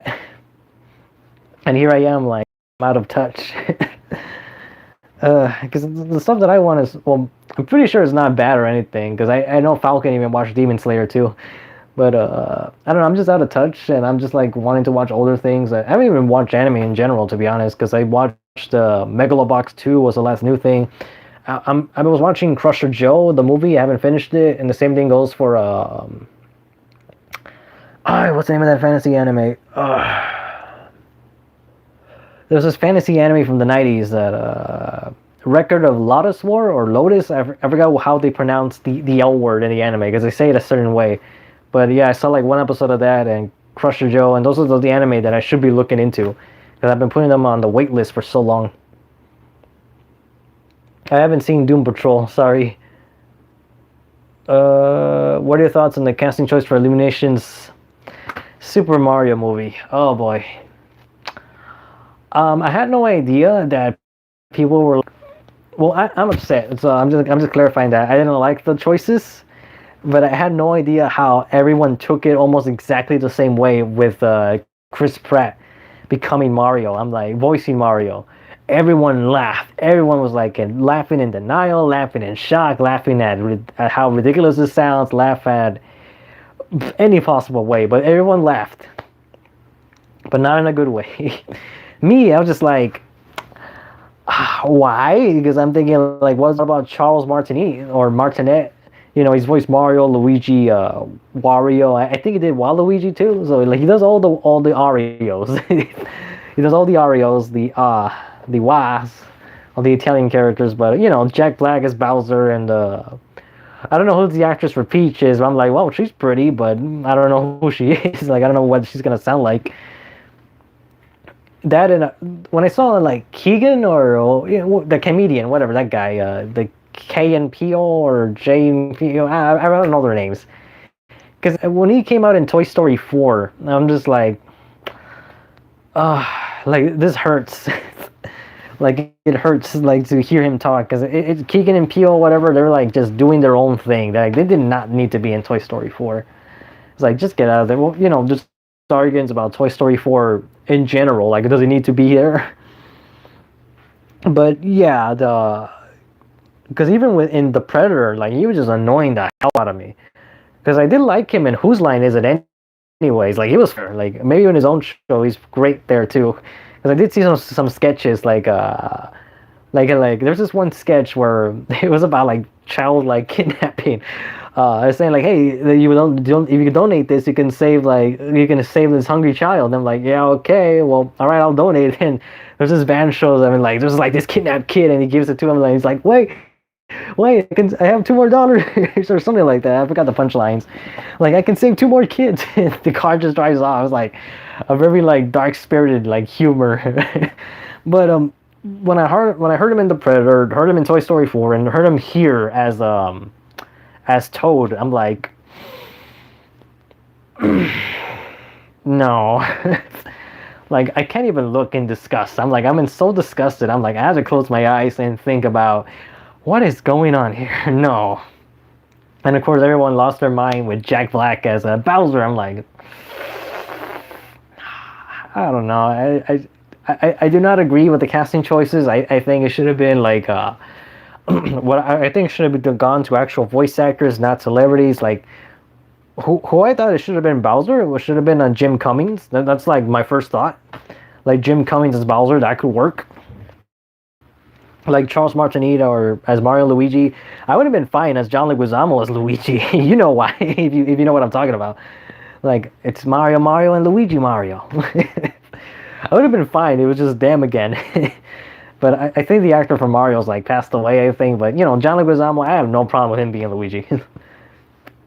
I don't have a problem with yeah, John Leguizamo's Luigi. I would have been okay. It's fine. But all these other people, no. It really should have been voice actors like or maybe even John DiMaggio as Bowser. That could work too. But who they picked, I was like, God. What's gonna upset me is if it works. If it freaking works, I'm gonna be like, oh no, this is gonna ruin like cartoon voice acting forever. Because they're just gonna be picking celebrities if this succeeds. So I'm kind of hoping that there's like a redub or like a recast, because if these actors like can pull it off, I'm gonna lose faith in Hollywood. Like, well, I kind of already do, but I just feel it's gonna be such a Hollywood thing. They're just gonna pick celebrities over veteran voice actors. That's kind of what happened with Peter Cullen at one point with one version of Optimus Prime. I don't forget which one. Well, then I guess Transformers Kingdom or the Transformers War for Cybertron is a good example of that. well, in this case, it's not celebrities. I just picked like whoever was like not part of the union. But because I remember a similar thing happened with Casey Jones and the Ninja Turtles with TMNT 2007. Because in that one, the actor, I forgot who the actor was, but he did his lines, had them all recorded. But then they got a celebrity to redub over him. So I'm just like, man, come on. The TMNT 2012 Nick show also used a lot of anime visual gags. Yeah, because I'm pretty sure it was the same people from Teen Titans and Super Robot Monkey Hyperforce Team Go. And that's why there's a lot of emoji reactions of anime reactions. Because that's what they were. Emojis and anime reactions are one and the same, really. So that was. So yeah, 2012 they had some anime flair, like a little bit, but Rise of TMNT, that's like totally anime. Especially in that final fight with Shredder. It was just like your ninja skills up to the max. Have you seen Zoids before? Like, I know what Zoids is, but I never watched an episode. It was more like I caught glimpses on the TV as I was channel surfing back then, just waiting for something else to come on. So, no, I never really seen Zoids, but I do recall that blue lion, and that looked cool. Did you know that the Portuguese is closely related to Spanish and the rest of Romance language, including Spanish, are descended from Latin? No, I can believe that, because I remember King of Kills showed me a clip of like people from different like different backgrounds. They're all like talking to each other, you know, they didn't speak each other's language. There's like, I think I can figure you out. It's like, and they're having a conversation, and everyone's like reacting like, oh, like we got you. But yeah, there's some words I can pick up, and then there's some I'm just like trying to figure out what you're trying to say. But yeah, so there's like some type of middle ground. You can probably figure out part of the conversation. Like when I hear Italian, I'm like, yeah, I can kind of figure out what you say, but there's like one word that's throwing me off entirely from your sentence. Dead Space remake. I did not aware of that. I need to watch the animated thing first. What is, you got a favorite mythology? The only reason I'm gonna say Norse is because they make good heavy metal bands. Like a bunch of heavy metal bands, they use like Norse mythology. I'm just like Brothers of Metal. I love that. Favorite band right now. Which historical movie and show do you like most? I don't think I have a favorite, to be honest, because history is not like my thing, like at all. For some reason, I am fascinated by the 1930s Prohibition era, mostly because like right now it looks like we're living in that time period. But historical piece, no, I don't think I have a favorite, because the only thing that comes to mind is like the DC stuff when they were fighting in World War II and Justice League, or the Justice League Society, like the recent film, because like Wonder Woman was like gorgeous in that film. Like she also looks super strong there too. But then the whole thing was like, all right, the storyline was but yeah, I don't think I have a history favorite, because I remember again that same coworker was more into like war films for some reason. But me, I can't even think of like anything like at all when it comes to like real history. So yeah, I don't know. I don't got one. I found someone on YouTube loaded most of the episodes of Japanese dubs of Dinosaur King back in June. Yeah, because it's one of those animes that you can't really find the original source for them. Like there's this obscure anime that I saw from childhood, because there was an English tape of it. How many episodes got released in English? But I know it exists somewhere. There's an anime about a yellow car, a living sentient car called Bumpity Boo. That's the English name. In Japan, it was probably something else, but I can't find it anywhere. I've been curious, because it looks very European, because the human designs, like they have like these noses and these faces, they have dots for eyes. It's like, it doesn't look like an anime, but it has like that little hints that makes you think that it could be an anime. It could be one of those like Heidi of the Alps adaptations, Treasure Island, that type of stuff. You know, like back like an anime from the 70s or 80s that was more like novel based or something. Have you heard of the game Fossil Fighters before? No, sorry. They always get celebrity casting choices, which sucks, instead of getting actors that sounded like the characters punky. Yeah, because every now and then they want to like hype that up, but there's probably a bunch of anime movie examples where that's just like awful. I don't know if Sing. I don't remember if Sing had like what celebrities were in Sing, but Sing is a movie that definitely feels like corporate, because you know it's just like a movie playlist. Even though I've seen the movie and then everyone's talked about, you know, the whole like, I remember seeing the trailer, I'm thinking like, that did they just spoil the movie? And then Sing 2, just like the trailer for Sing 2 was like ridiculous. They just spoiled everything. Kenny Lauderdale, hey man, I need to go and watch your stuff. I'm sorry, I haven't seen your stuff in a while. Why aren't you streaming on the main channel? The reason for that, Kenny, is that I didn't want to spam my main channel with just live streams and live streams and live streams. And the other reason is that when I look at my channel and look at the progress of what I've done in that year, it depresses me that it's been like, oh, it's just been live streams. Why haven't I been doing any actual videos? When I should. Yeah, so I need to like I need to go back to it, because I did record something earlier today. It was for Karate Apocalypse. It was just like a little thing about like, oh, how it looks like this is a North Star, and I need to go back and do like some serious editing again, like do some. So I mean, I'm unemployed right now, so I might as well go back to YouTube for the time being. But yeah, I didn't want to spam my channel with a bunch of podcasts and live streams again, so that's why I'm moving everything over here. I'm not doing anything else with this channel. There's some leftover videos that are here for backup, so might as well. Because I wanted my channel to look nicer. I wanted to actually start putting like some serious uploads again and make it look like nice, presentable. Because I don't want to just be like, oh, this guy's just been doing live streams for so long. He's probably not gonna upload anything. So, yeah, that's part of the reason why I gotta get back into the swing of things.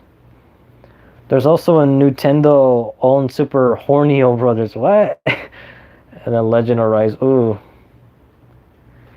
How would you rewrite the Michael Bay Transformers movies? I don't know. I'm not the biggest Transformers fan, to be honest. I'm just like, the movies like annoy the hell out of me. And do you even need to ask me this question? Because if we got Bumblebee, as long as the movies are like that, we'll be fine. We'll be fine with Transformers.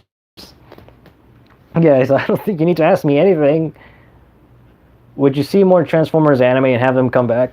I need to watch the ones because there's Transformers Armada and Transformers Robots in, I mean, not Armada, was it? Yeah, it was Armada, Robots in Disguise, the other Robots in Disguise, because they both have the same freaking name.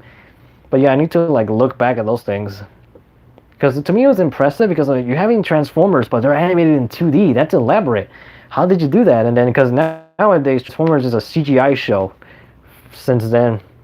It's funny how MK11 got the original voice cast for characters except for Terminator and Joker. Yeah, best to stick with video games since, well, what with Joker? It was well, with Joker that was Richard Epcar. So you know, for Daisuke Jigen and Bato from Ghost in the Shell. But I was going with this. Yeah, because Richard Epcar did voice Joker and the other crossovers like Mortal Kombat versus DC and the other Injustice. So it's consistent there. It's not like Joker was like. It's not like we got Mark Hamill to voice Joker in Mortal Kombat or Heath Ledger, Jack Nicholson. Who am I forgetting? Joaquin Phoenix. Like, you know, we're not getting any of them. So I understand what you mean, Himo Kim with Arnold Schwarzenegger, because that was just like.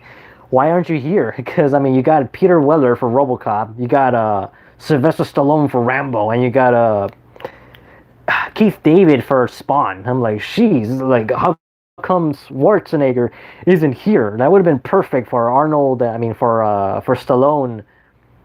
That would have been the icing of the cake, you know, the fact we got those actual people here. But Arnold Schwarzenegger is like, where the hell is he? Instead, he lends his voice for Dutch in Predator Hunting Grounds. I'm like, come on. Like, the real like satisfaction should have been in Mortal Kombat with Terminator, because I mean it stands out so much. Oh yeah, my toys aren't down here anymore; they're up there. My RoboCop, my Terminator, and I don't have no Rambo figures. I wish I did, but none of them look good because they don't have any paint on their faces, like all plastic. It looks ugly. What was I going with this? But yeah, I understand what you mean, Himo Kim. Like, I have that Mortal Kombat game, I haven't played it. It's just so annoying that like there's just one actor away from making this perfect. I mean, Keith David as Spawn, come on, man. He hasn't been Spawn since the 90s. I mean, that's like a dream come true. I just need him to voice Goliath again.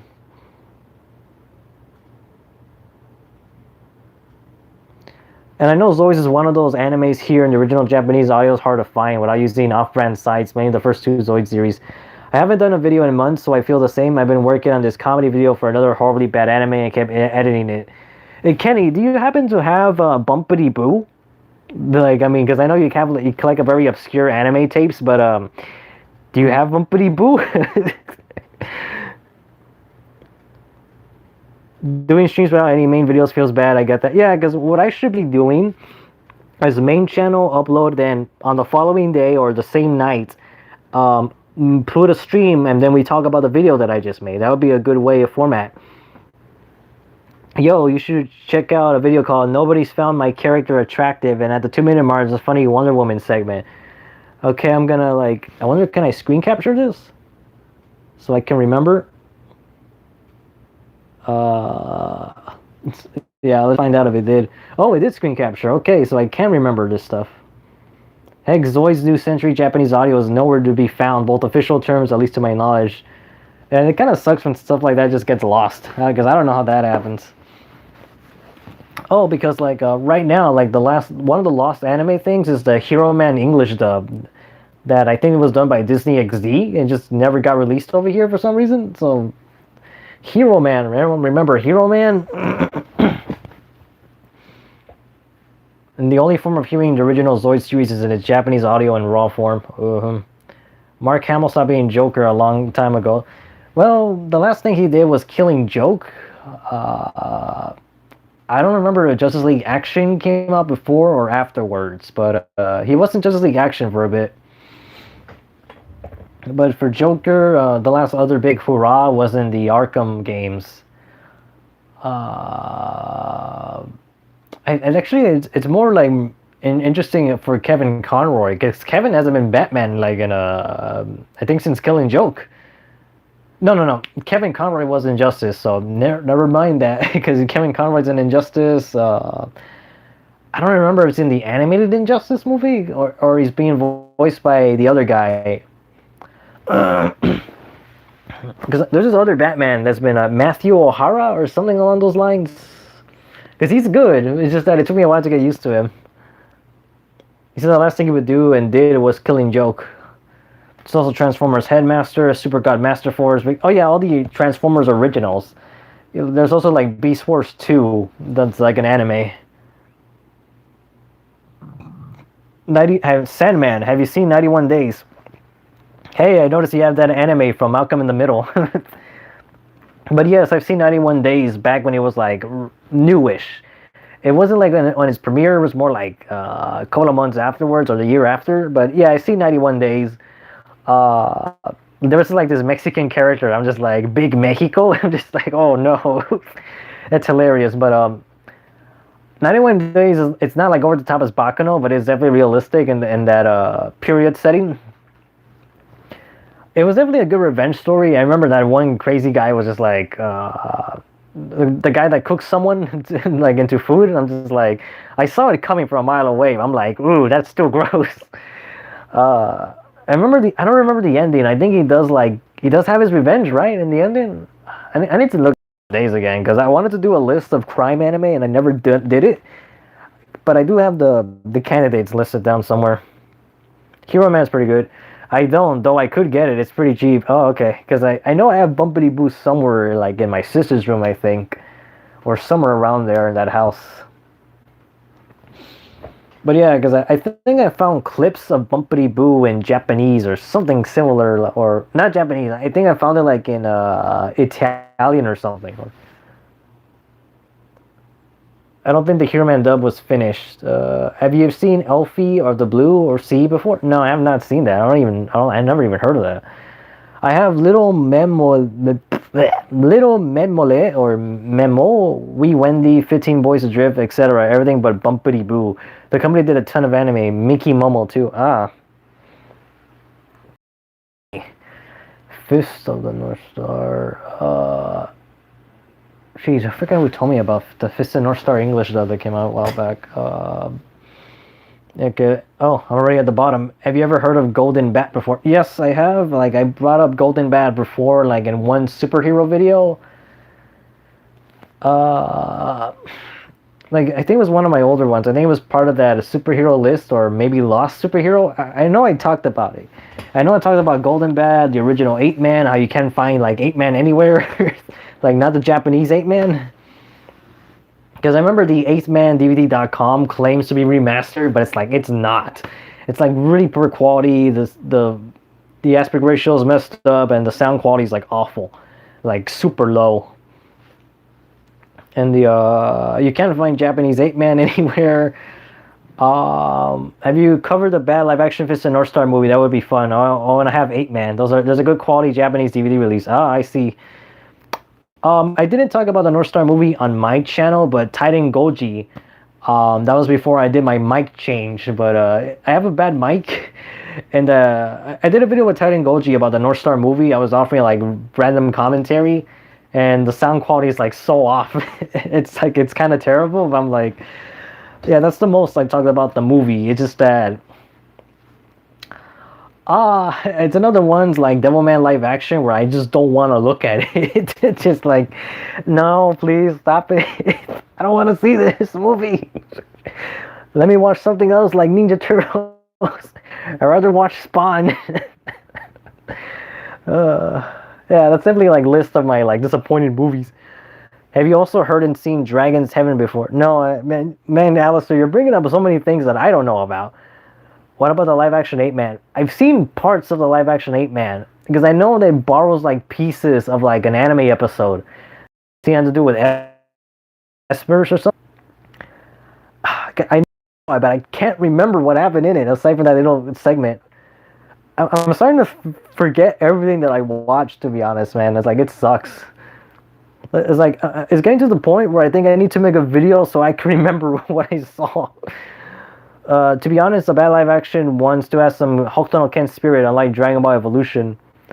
But there's this Korean Dragon Ball and North Star like live action stuff. They're like kind of accurate because I remember seeing the Dragon Ball Korean movie. That one was like anime all the way. I saw some segments of Fist of the North Star as well, but I remember Ray had a cape for some reason, and it looked cool. It looked more like the anime than the live action movie from 1995, I believe. But because there's been other stuff. There's been like the Fist of the North Star commercials. Surikichi Sanpei. I don't know that one. You know what? Let me go to my laptop now because I'm thinking like, you guys are showing me so much stuff and I don't know what these are. Or it was Taiwan? Oh, because I was thinking it was Korean. I guess I got mistaken there. Come on, chair. Let's move. Okay, let me lower this down. You're gonna see my. Oops. Yeah. Okay, let me put you from there. Okay, this is gonna be a boring angle for the time being, but hold up. Let me look at these things. Let me turn this off for right now. We're not looking there. All right, let me see what you told me about. Lots of the stuff being mentioned are Kenny's channel. Oh, okay, I just looked there. Surikichi Sanpei. Surikichi Sanpei.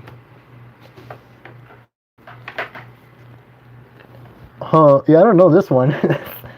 I've definitely never seen pictures of it. What the heck's wrong with his leg? This is one picture where his leg is like completely twisted. Oh no. I don't know if you brought this up in your video. If you did, but I'm like, what is wrong with his leg? I guess technically you could lift your leg up like that, but it looks like his leg is twisted. You could bend your leg like that. I know you can, but it just looks so awkward. It looks like his leg is. Wow, that's crazy. I know it is because I could just grab like a random toy right now and do that. But hold up, let me just grab my Spider-Man. I hope nothing falls. Okay, because hopefully I get this into frames. All right, let me lower this a bit. Hold up, let's see if I could do those. I'm pretty sure you could, because technically the leg is like this, you know, it bends like this and it goes like that. But it's just so, the way it's drawn, it looks so weird. It looks like his leg is bent. Like, even with the foot, hold up. I don't know, I guess you could bend the foot. It just looks so weird, the way it's posed. Let me do this. I think I got the pose here. There we go. Yeah, because it's not impossible, but it just looks like his leg is broken. That is like some of the weirdest posing I've ever seen, man. It's like, not even Araki goes that far. Oh boy, I hope that came out on camera right. If not, I'm gonna make a fool of myself. Yeah, that's just, that's a thing.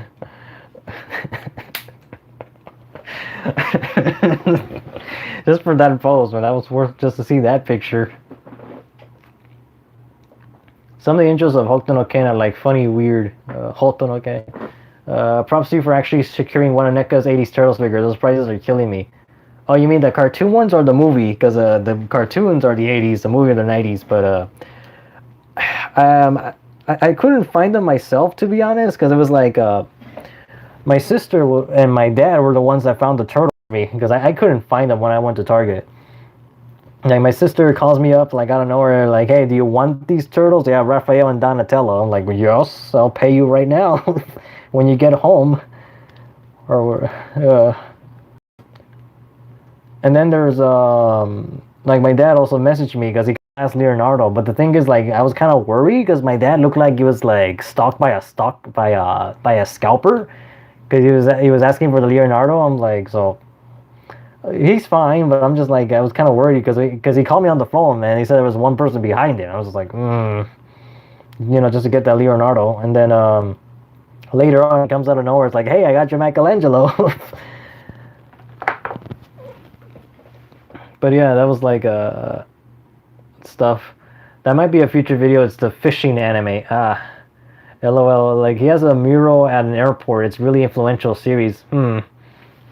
I found out that Romania has their own version of werewolves called Prikoliki, and they also gave their own version of the vampire called the Strigoi. Who's your favorite anime original character and manga original character? You mean like there's only a manga for it or an anime only for it?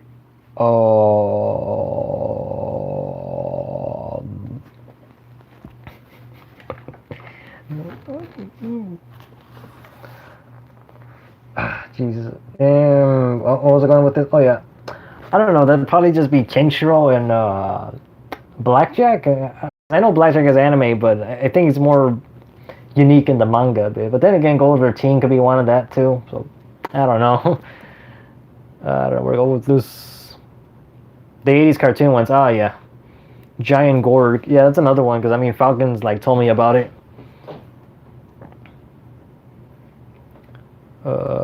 I'm not really good for recommendations. Most of the anime I talk about either look cool or have some sort of historical context. Yeah. Did you see the trailer for the new RoboCop game? Did they release a new one? Because I saw a teaser from like a long ago. Like, I love Sanpei, but good luck tracking that down in English. It's like trying to recommend people sumo anime. There's a lot of genres I like, but you guys probably wouldn't be into. I don't know, because you're into like these super obscure niche things, and I'm like, I never heard of these things, and I thought I was obscure. I'm like, hold on, let me look at the RoboCop one in a bit. Oh, geez, where's my headphones? Hold on, give me a moment. Let me take this off.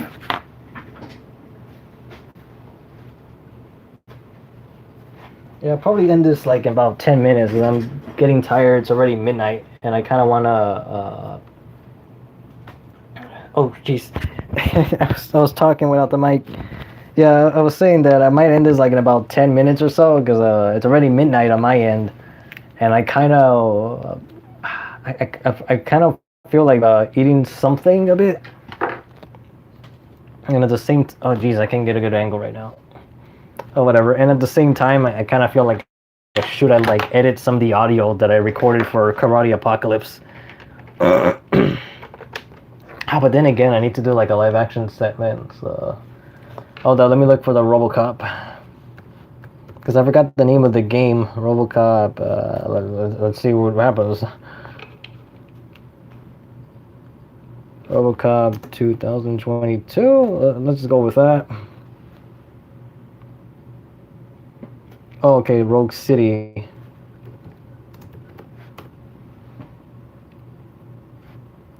Oh, okay, so there's been nothing new. I thought there was something already.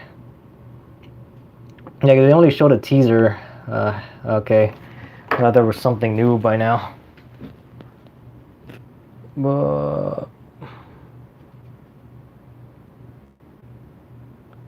Let me go back. But yeah, I did see the teaser when it came out, Himoken, but I'm excited for it, but at the same time, I'm curious, like, what do you do with RoboCop afterwards? That's kind of the reason why I should be reading the comics, because, like, what else can you do with RoboCop? It also seems the medium for cinema classes are now aimed towards games now. Judge Dredd, Rambo, Die Hard, and are DLC since for COD and Indiana Jones and Xbox exclusive. Would you like to see some more stop motion movies to come back again?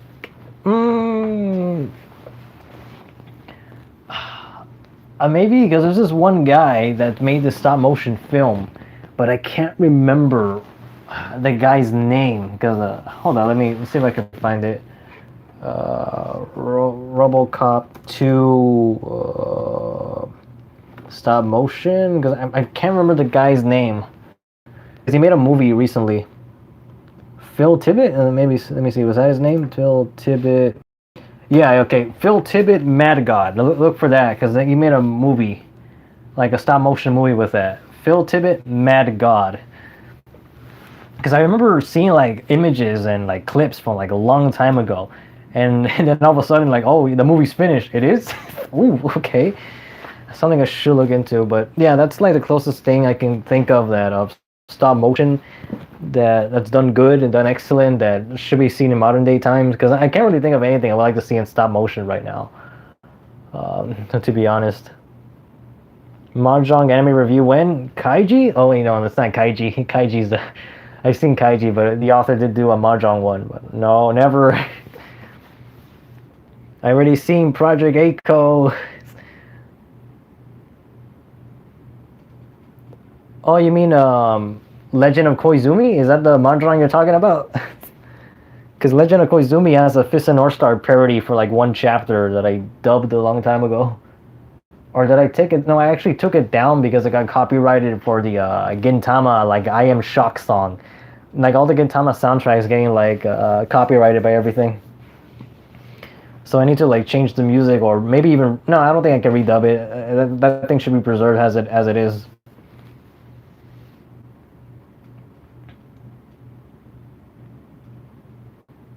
If there's any... also Karate Bu Mahjong, gotta look into that. I think you're talking about Legend of Koizumi. Mr. Grimm, hey Alex, hello. Chuck Steele's a good one. It's a stop motion 80s style manly movie. It has a sequel that's not released yet, but has a trailer for it. Let me look at that.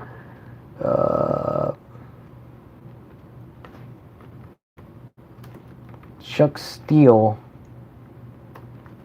Let me see, how's it spelled? Oh, okay, I'm getting like a person's Chuck Steele stop motion. Yeah, okay. Raging Balls of Steel Justice? Is that what it... Yeah, okay. I'm getting Chuck Steele now.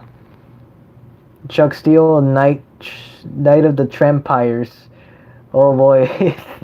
I don't know if that's like very friendly these days, but I'll watch it anyways. But thank you for recommending me that. There's a Robot versus a Terminator for the Sega Genesis and the SNES. Yeah.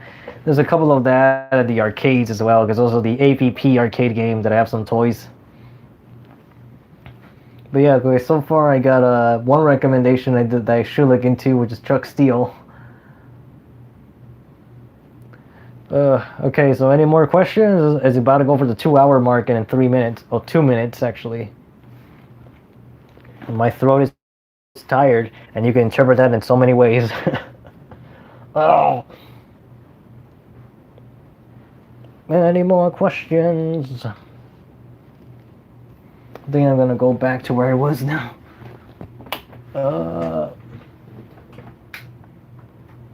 Yeah, I think I'll stand. I've been sitting down for a while. Hold on, let me move this again. Oh wait, how much battery do I have? Just remember that 54%. Yeah, I think I can last for like another 10 minutes. Let me... Oh, come on, move. Oh, okay. Not much of a toy fan. Oh, sorry, man. Well, then again, that's not so bad because the expenses are just through the roof. It's too much. Because I remember Mercury, Falcon, and I think Nick the Neat. They just went crazy with collectibles as well. Because I certainly did with the stuff you see here. I mean, there's a king shark over there. Would you like to see more full motion video games? Keep on doing Kenshiro Justice, Templar Space. Yeah, I need to talk about more Fist of North Star. I mean, I just got oh, come on. I just got Volume 2 recently, and there's a few color pages that I liked.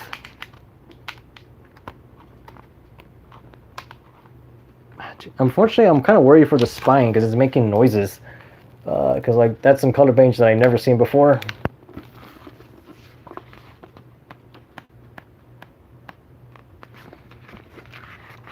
Where's the other page that I've seen?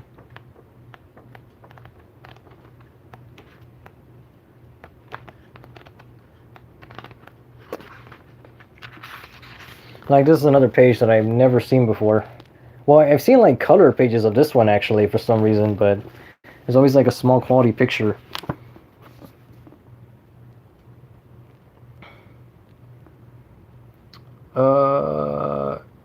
Would you like to see more full motion videos and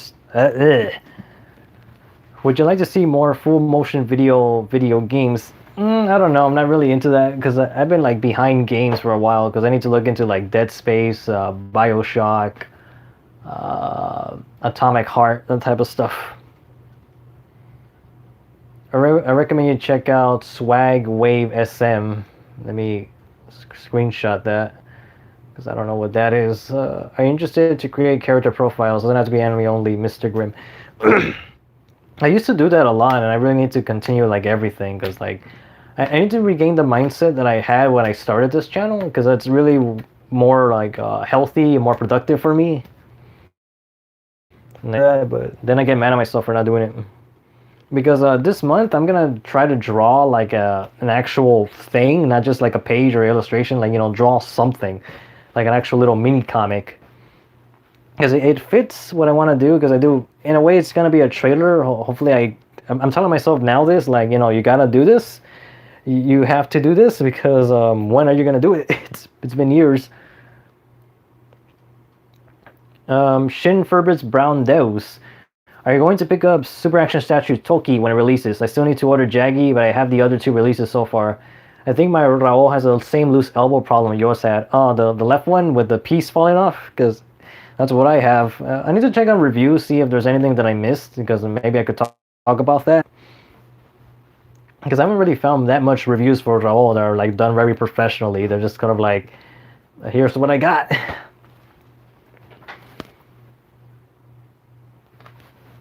But yeah, I'm gonna pick up Toki. Hopefully by then I'll have a job so I can, like, you know, not feel guilty for spending that much on an import figure.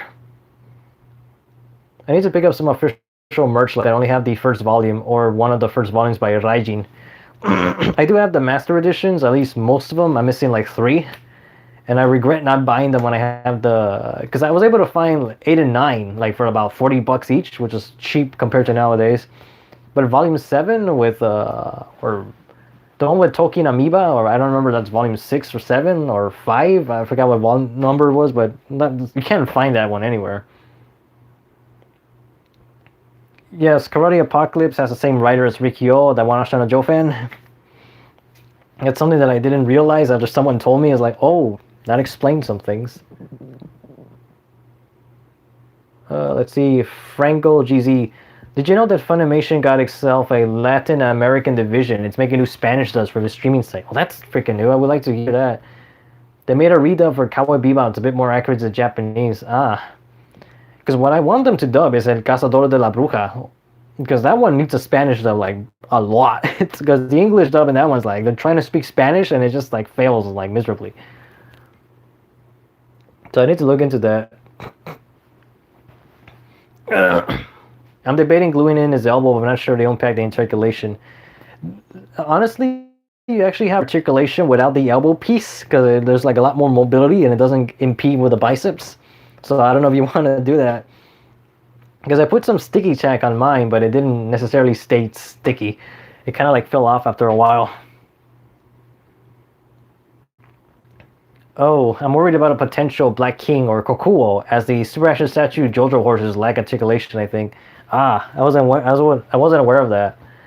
That they were just like statues, because admittedly, like the Battle Cat and am I forgetting Panther's name? Because there's also another Battle Cat at the bottom, which is super huge. Let me pull this out. There's also like this humongous Battle Cat, but like that one has more articulation than the other one.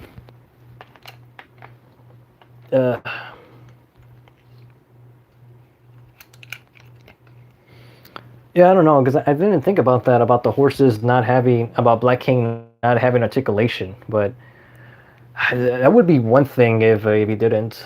But either way, I think it's gonna be expensive because he's humongous, especially for Rao, because Rao's like 8 inches tall from what I recall. So in order to fit that, Black King must be like humongous. How would you imagine Goblin Slayer being in the Lord of the Rings universe? Oh, I don't know, because I never watched Goblin Slayer, but I did hear about everyone like freaking out about the first episode. So whatever. I don't know. I just never like what most people like. I don't know if that's a very contrarian like mindset, or I'm just like I just don't care, or do I know beforehand like what people like is not what I like. Maybe that's the reason. Like I just know my tastes. I would like to import Strong the Budo SH Figure Arts figure, Mr. Grimm. Oh boy, man, like those Kaneko Man figures, man, you can't find them anymore because like I feel like SH Figure Arts just gave up on that line.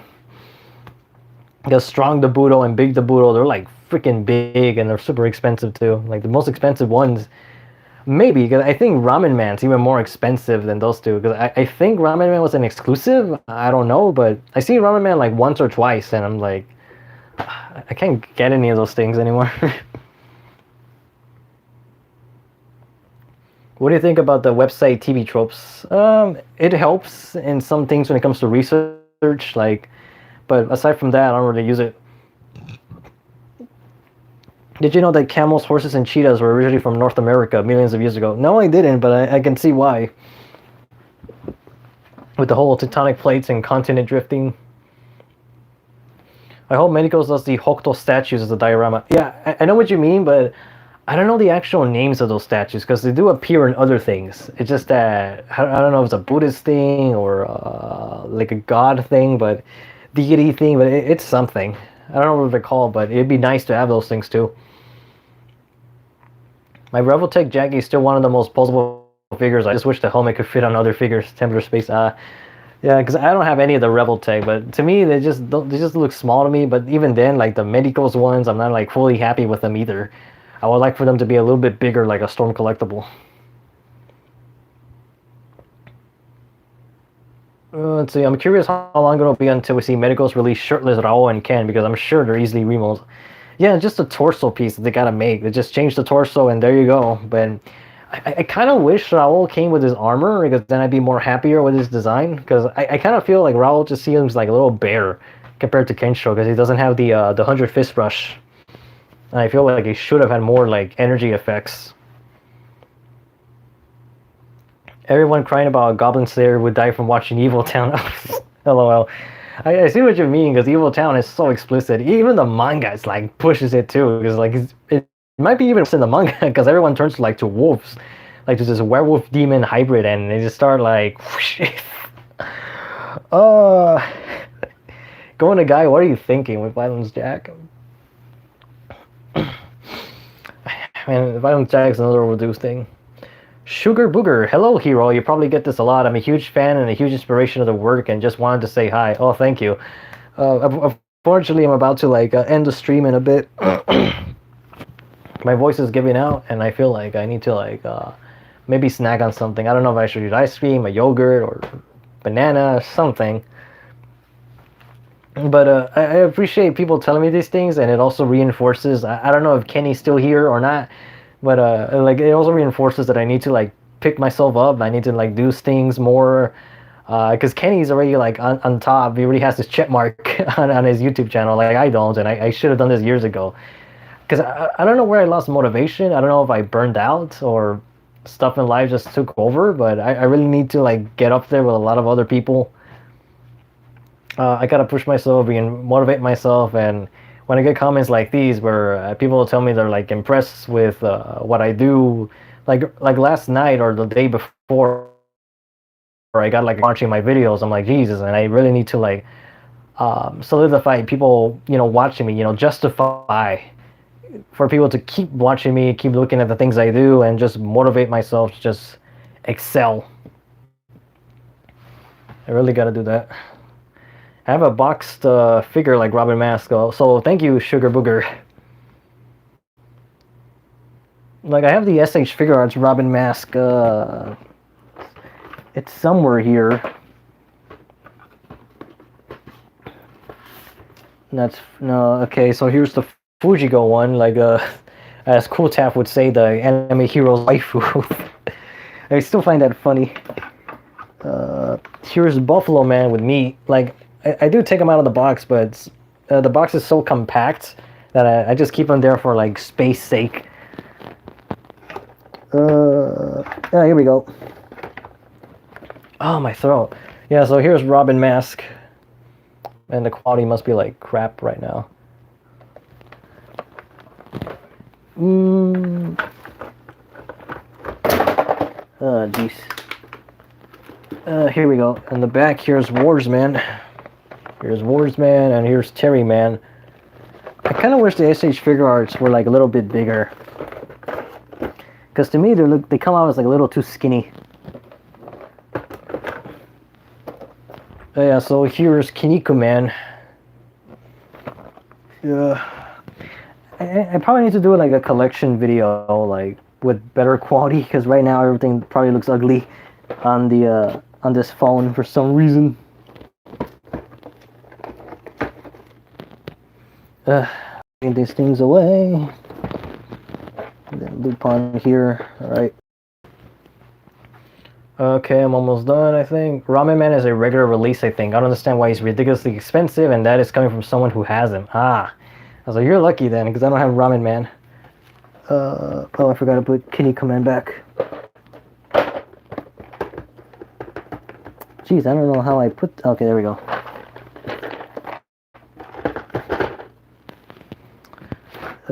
Jeez, come on, go over there. Oh, yeah, I don't know why I guess everyone likes Ramen Man. I don't know. Like, Ramen Man's more popular than Robin Mask, I guess, and Warsman. Well, Sugar Burger, what are your thoughts on Rise of the TMNT? Would you like to see a revival of the series? If so, what would you want to see in the revival if it was a thing? The thing is with Rise is that for a while, it didn't look like they knew what they wanted to do with the characters, and then when you finally figure them out, like then the show gets canceled, and because there's definitely a lot of contemporary jokes aimed at more of a younger audience, I'm assuming, because there was stuff like April's memes are so lit, like a boss, and I'm like, I don't know why that was a running joke. I don't think it should have been. It's kind of weird because the audience is definitely there. Like, there's a lot of like online recognition by like Twitter, Instagram, whatever. Like they really like these new turtles. Like Donatello was my favorite of this iteration, and it did look like I feel like a lot of older people just gave up on it immediately, either from the art style, either from the changes of the direction of the characters. April like changing like a race, Raphael being the leader of the bunch. Because the way it ended, it even said that it was gonna go more in like in a mainstream route with Leonardo being the leader. And the stuff they did with Splinter was actually pretty good. You just have to like give it a chance. And then I think one of the mistakes is by having Baron Draxum voiced by John Cena, because Baron Draxum wasn't always there, and it's most likely because, you know, John Cena couldn't be there too because of his busy schedule. So it's like, if they made John Cena the Shredder, that probably would have been better for everybody, because I know Rise wanted to do stuff with yokai, and they did do stuff with yokai. They did do new stuff with mystic powers, but they probably should have leaned into that a little slowly, because I don't know, the adults just gave up. Like, I'm an adult myself, like I've seen all the different iterations of Turtles, but people just really gave up like on Rise right away. Like, they definitely should have gone slower at it. They should have expanded more on characters. Make like all the turtles don't have to be present. Make episodes like the Donatello and Michelangelo with the Repo Mantis, like stuff like that, where, you know, each character can have a little bit of shine with them. You know, let's spend time with one or two turtles at a time, and then okay, now we know who they are.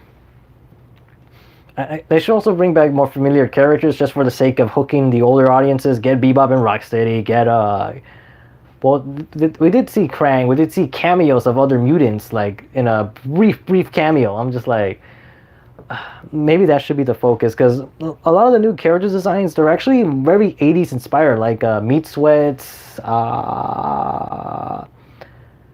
Even the Food Ninjas are pretty cool. It's just that, I don't know, because there were some episodes where they're just goofing around, and I did see this huge episode list of planned episodes that never aired, and they're all definitely like a little like there was a lot of misadventures, not so much plot, not so much characterization, but when it did happen, it was good. Like the stuff with Splinter got super emotional, and with but I don't know, because a lot of people are comparing it to the 2012 series and a bunch of the other ones, and yeah, right. TMNT had the looks, had the style, but I also think it needed better music. Like the actual soundtrack, it should have been like something with lyrics, something like something along the lines of Jet Set Radio or Sonic Adventure, that type of music, or something like the Out of the Shadows game where it has that like, groove.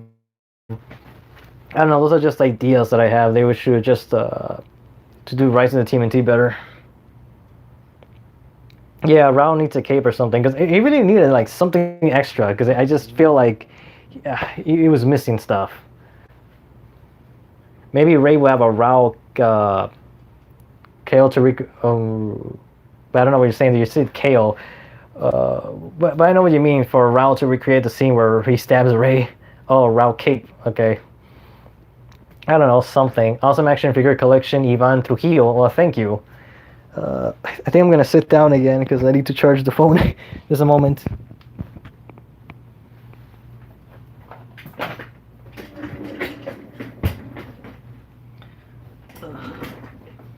Let me move this over here.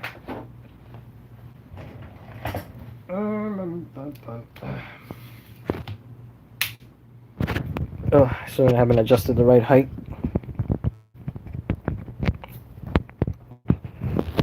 Come on. Oh boy. Come on, get over there. Alright, let's see how many questions I have left because I'm getting exhausted.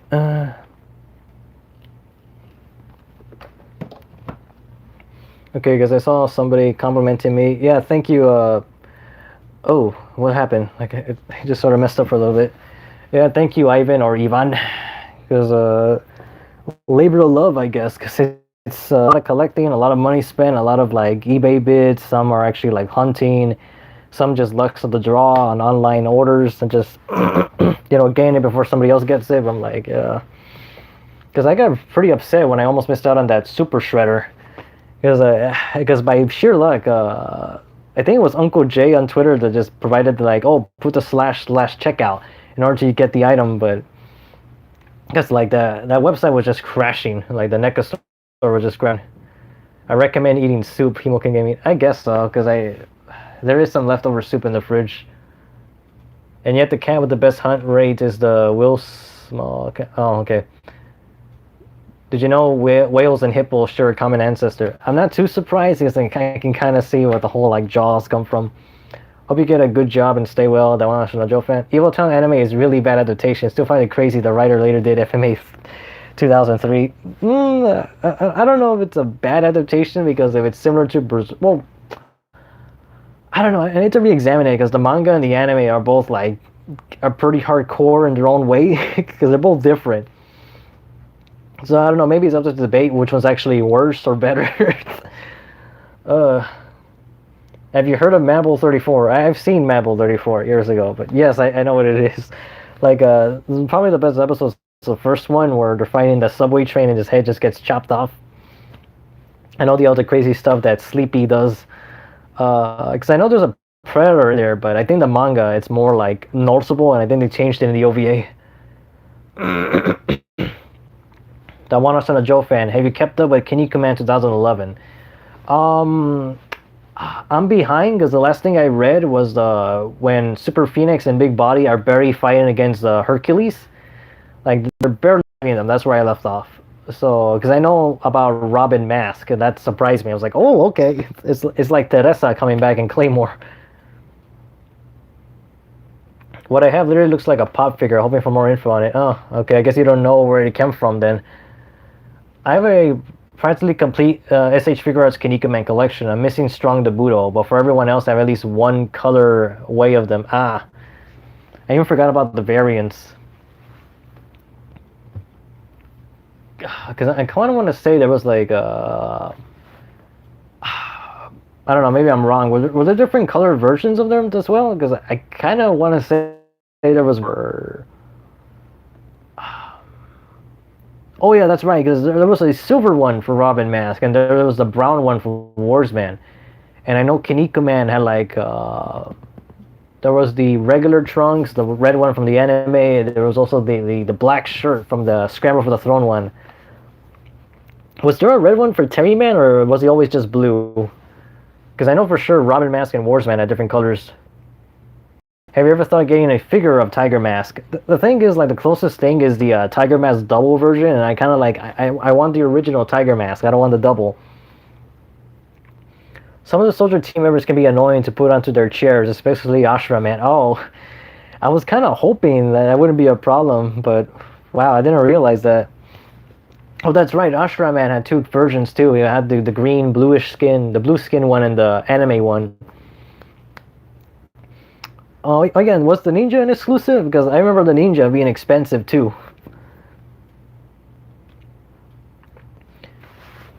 Let's see. People hated Rise when it was airing, but the moment it was canceled, everybody started giving the show more respect. Hell, even me. Ooh.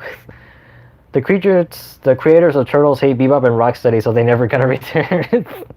yeah, Kevin Eastman and Peter Laird. That's the reason they didn't appear in 2003 show, because they wanted to stay away from the 80s cartoon.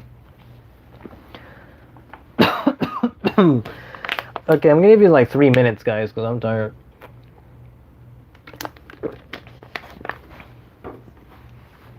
I hate addressing you as guys, because that sounds like super YouTube generic, like influencer, YouTuber, I don't know.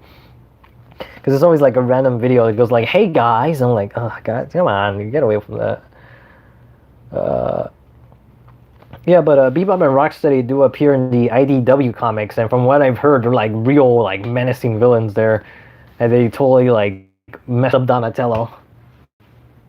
That they're like super dangerous also, and like if they're anything like these two there, because those guys are humongous, the Super 7 Ultimates for Bebop and Rocksteady.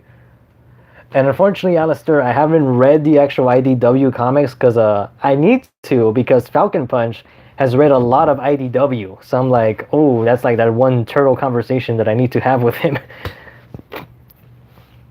Because I don't really have anyone to talk about Ninja Turtles.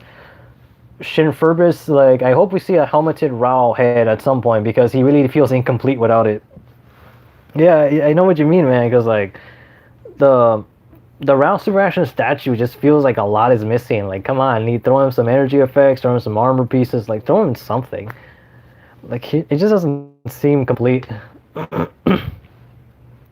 don't want to say he's bare bones, because there's been other figures that are like bare bones, like Death Adder over there just has like hands and the neutral weapon and an alternate head. He really needs like other things with him. Have you seen Kuramada's other work besides Saint Seiya? I read a little bit of Rini Kakeru, so I need to finish that. Because I know there's also Fuma no Kojiro. I've seen some of the OVAs for it. And there's also Beatex, or I don't know how it's pronounced. I think that's how it's called. I see like pictures of it, but I haven't actually watched it. But that's what I know about Kuramada. Did Takao make the 200 volume before he died? Jareth Charles. Yes, he... oh my gosh. This was supposed to be a Gold 13 theme live stream, and it wasn't. I'm gonna have to retitle this thing, really. I'm just gonna have to change it to like, I don't know what I'm gonna call it, because I was kind of expecting this to be Gold 13 oriented, and it didn't become that. Oh, it became something else. Jesus, like Karate Apocalypse. Wow, man, this really sucks. I feel bad, because this is supposed to be like a tribute dedicated to him. I guess I need to make a video. Like, I need to make a video for Takao Saito. But yes, Jareth, he made the 200 volume like months ago. Like, I already made a video on my main channel on the Anime Hero, like the actual main channel. I have a video for that, and he recently made 201 and 202. But the staff of Takao Productions or Saito Productions, they confirmed that the Gold 13 series will still be going. It just like it will still continue.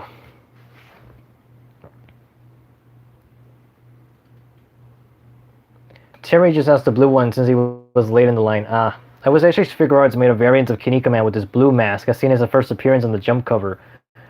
Oh, it was blue. I always looked at it as green because it always kind of looked weird with that face. It just looks so weird to me, man. Like Ninja, Great, Black Scramble, Soguru, and are in both Budos were P Bandai exclusives. I even forgot about Kinnikuman Great, man.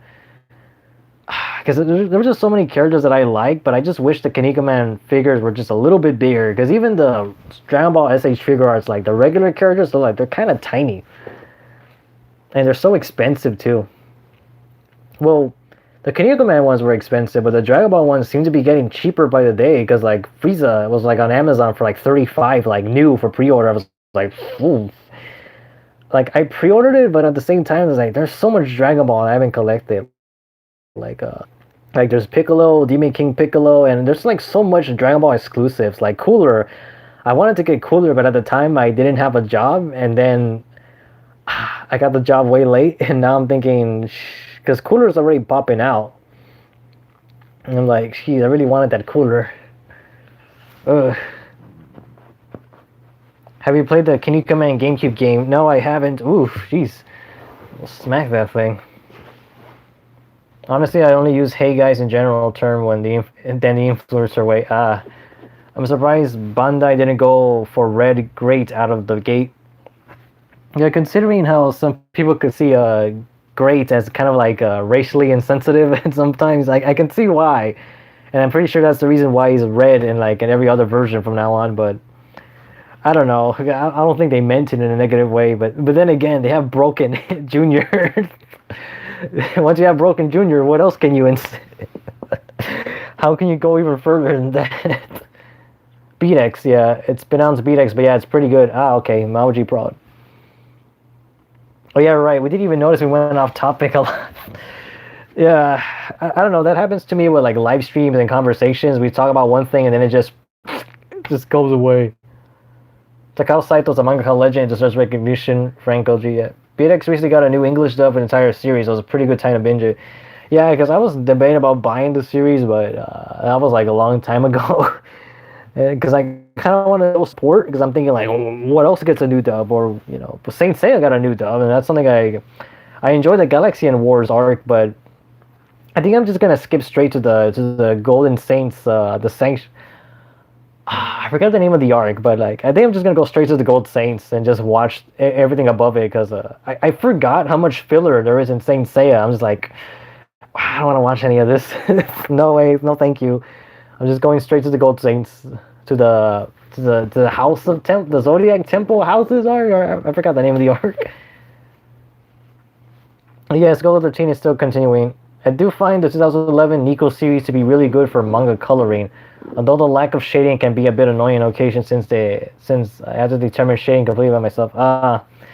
Yeah, I guess that's good, because I was pretty surprised how 2011 and Ultimate Muscle, how much more consistent they are with their writing, and then the art style was like a lot more bigger and detailed. It's like so much manlier than the original 80s, but even then, by like Scramble of the Throne, all the characters were getting big, but now they're like humongous. There are so many amazing manga artists the US never gives recognition to. We really went off topic, lol. But could Medicos make a Gold 13 figure? Maybe. To me, Medicos is a little weird on when they're hips.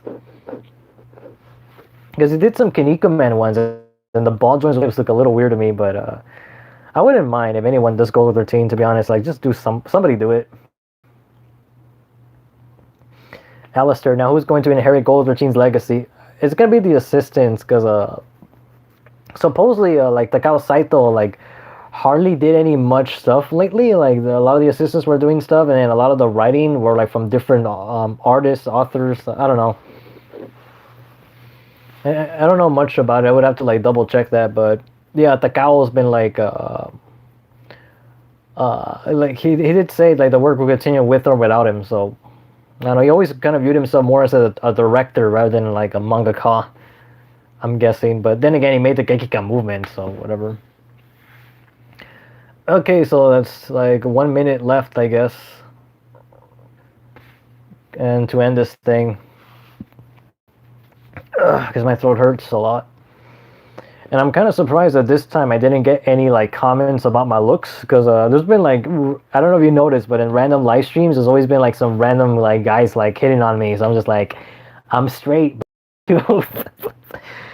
Early, but yeah. Japanese says that he told his assistants to continue go without him. Full windman. Because I've seen like some similar things on like anime's news sites, like Anime News Network, Crunchyroll, Twitter, the Twitter official page for Saito Productions. So I think it's true at this point. The annoying thing is that not many of that stuff is like over here, so we never really know what we're missing out on, or like how much difference is gonna look like with Takao here and Takao gone, and like in terms of like manga consistency. So I don't know.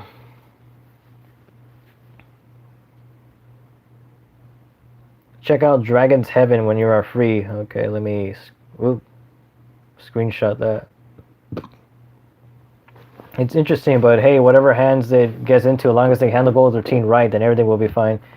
Yeah, I know that dude which talks about it looks. Oh, you do know him. He DMs me on Discord randomly about stuff. Oh, okay. I didn't realize it was one person. I thought it was like different people. Japanese Wikipedia is always a good resources for detailed anime and manga info.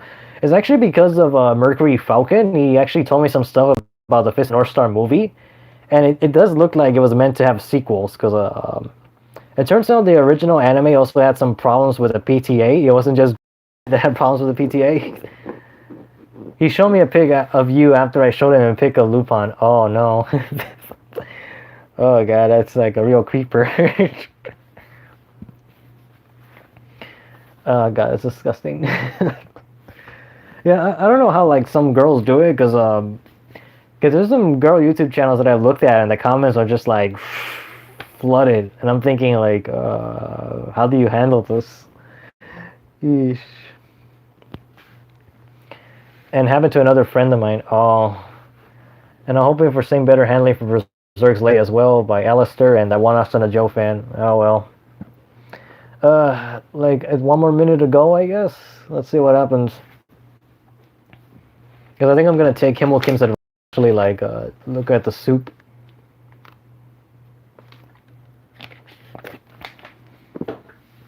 But yeah, oh yeah, did you know that Araki was actually like his #1 manga is actually this story here, that the Zerizawa family murders, like for Goal 13, like that's something I never expected from him. It didn't sink in because number 10 was Fist of the North Star.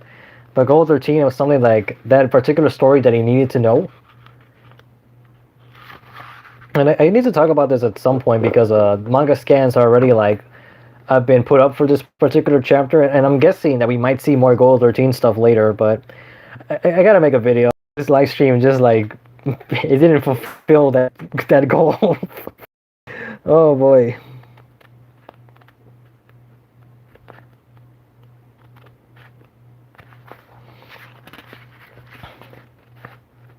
But yeah, okay. Is there anything else? No, I don't need to see that Aston Joe fan. Please, don't worry about it. I can't even get onto Discord anymore, to be honest. I hope they find the uncut footage of the North Star movie someday. Full Windman. I'm not gonna do a YouTube short. I'm just gonna do a full-length video. It doesn't surprise me, since Araki had a lot of influences in his work, and anime and manga related, and Western media related.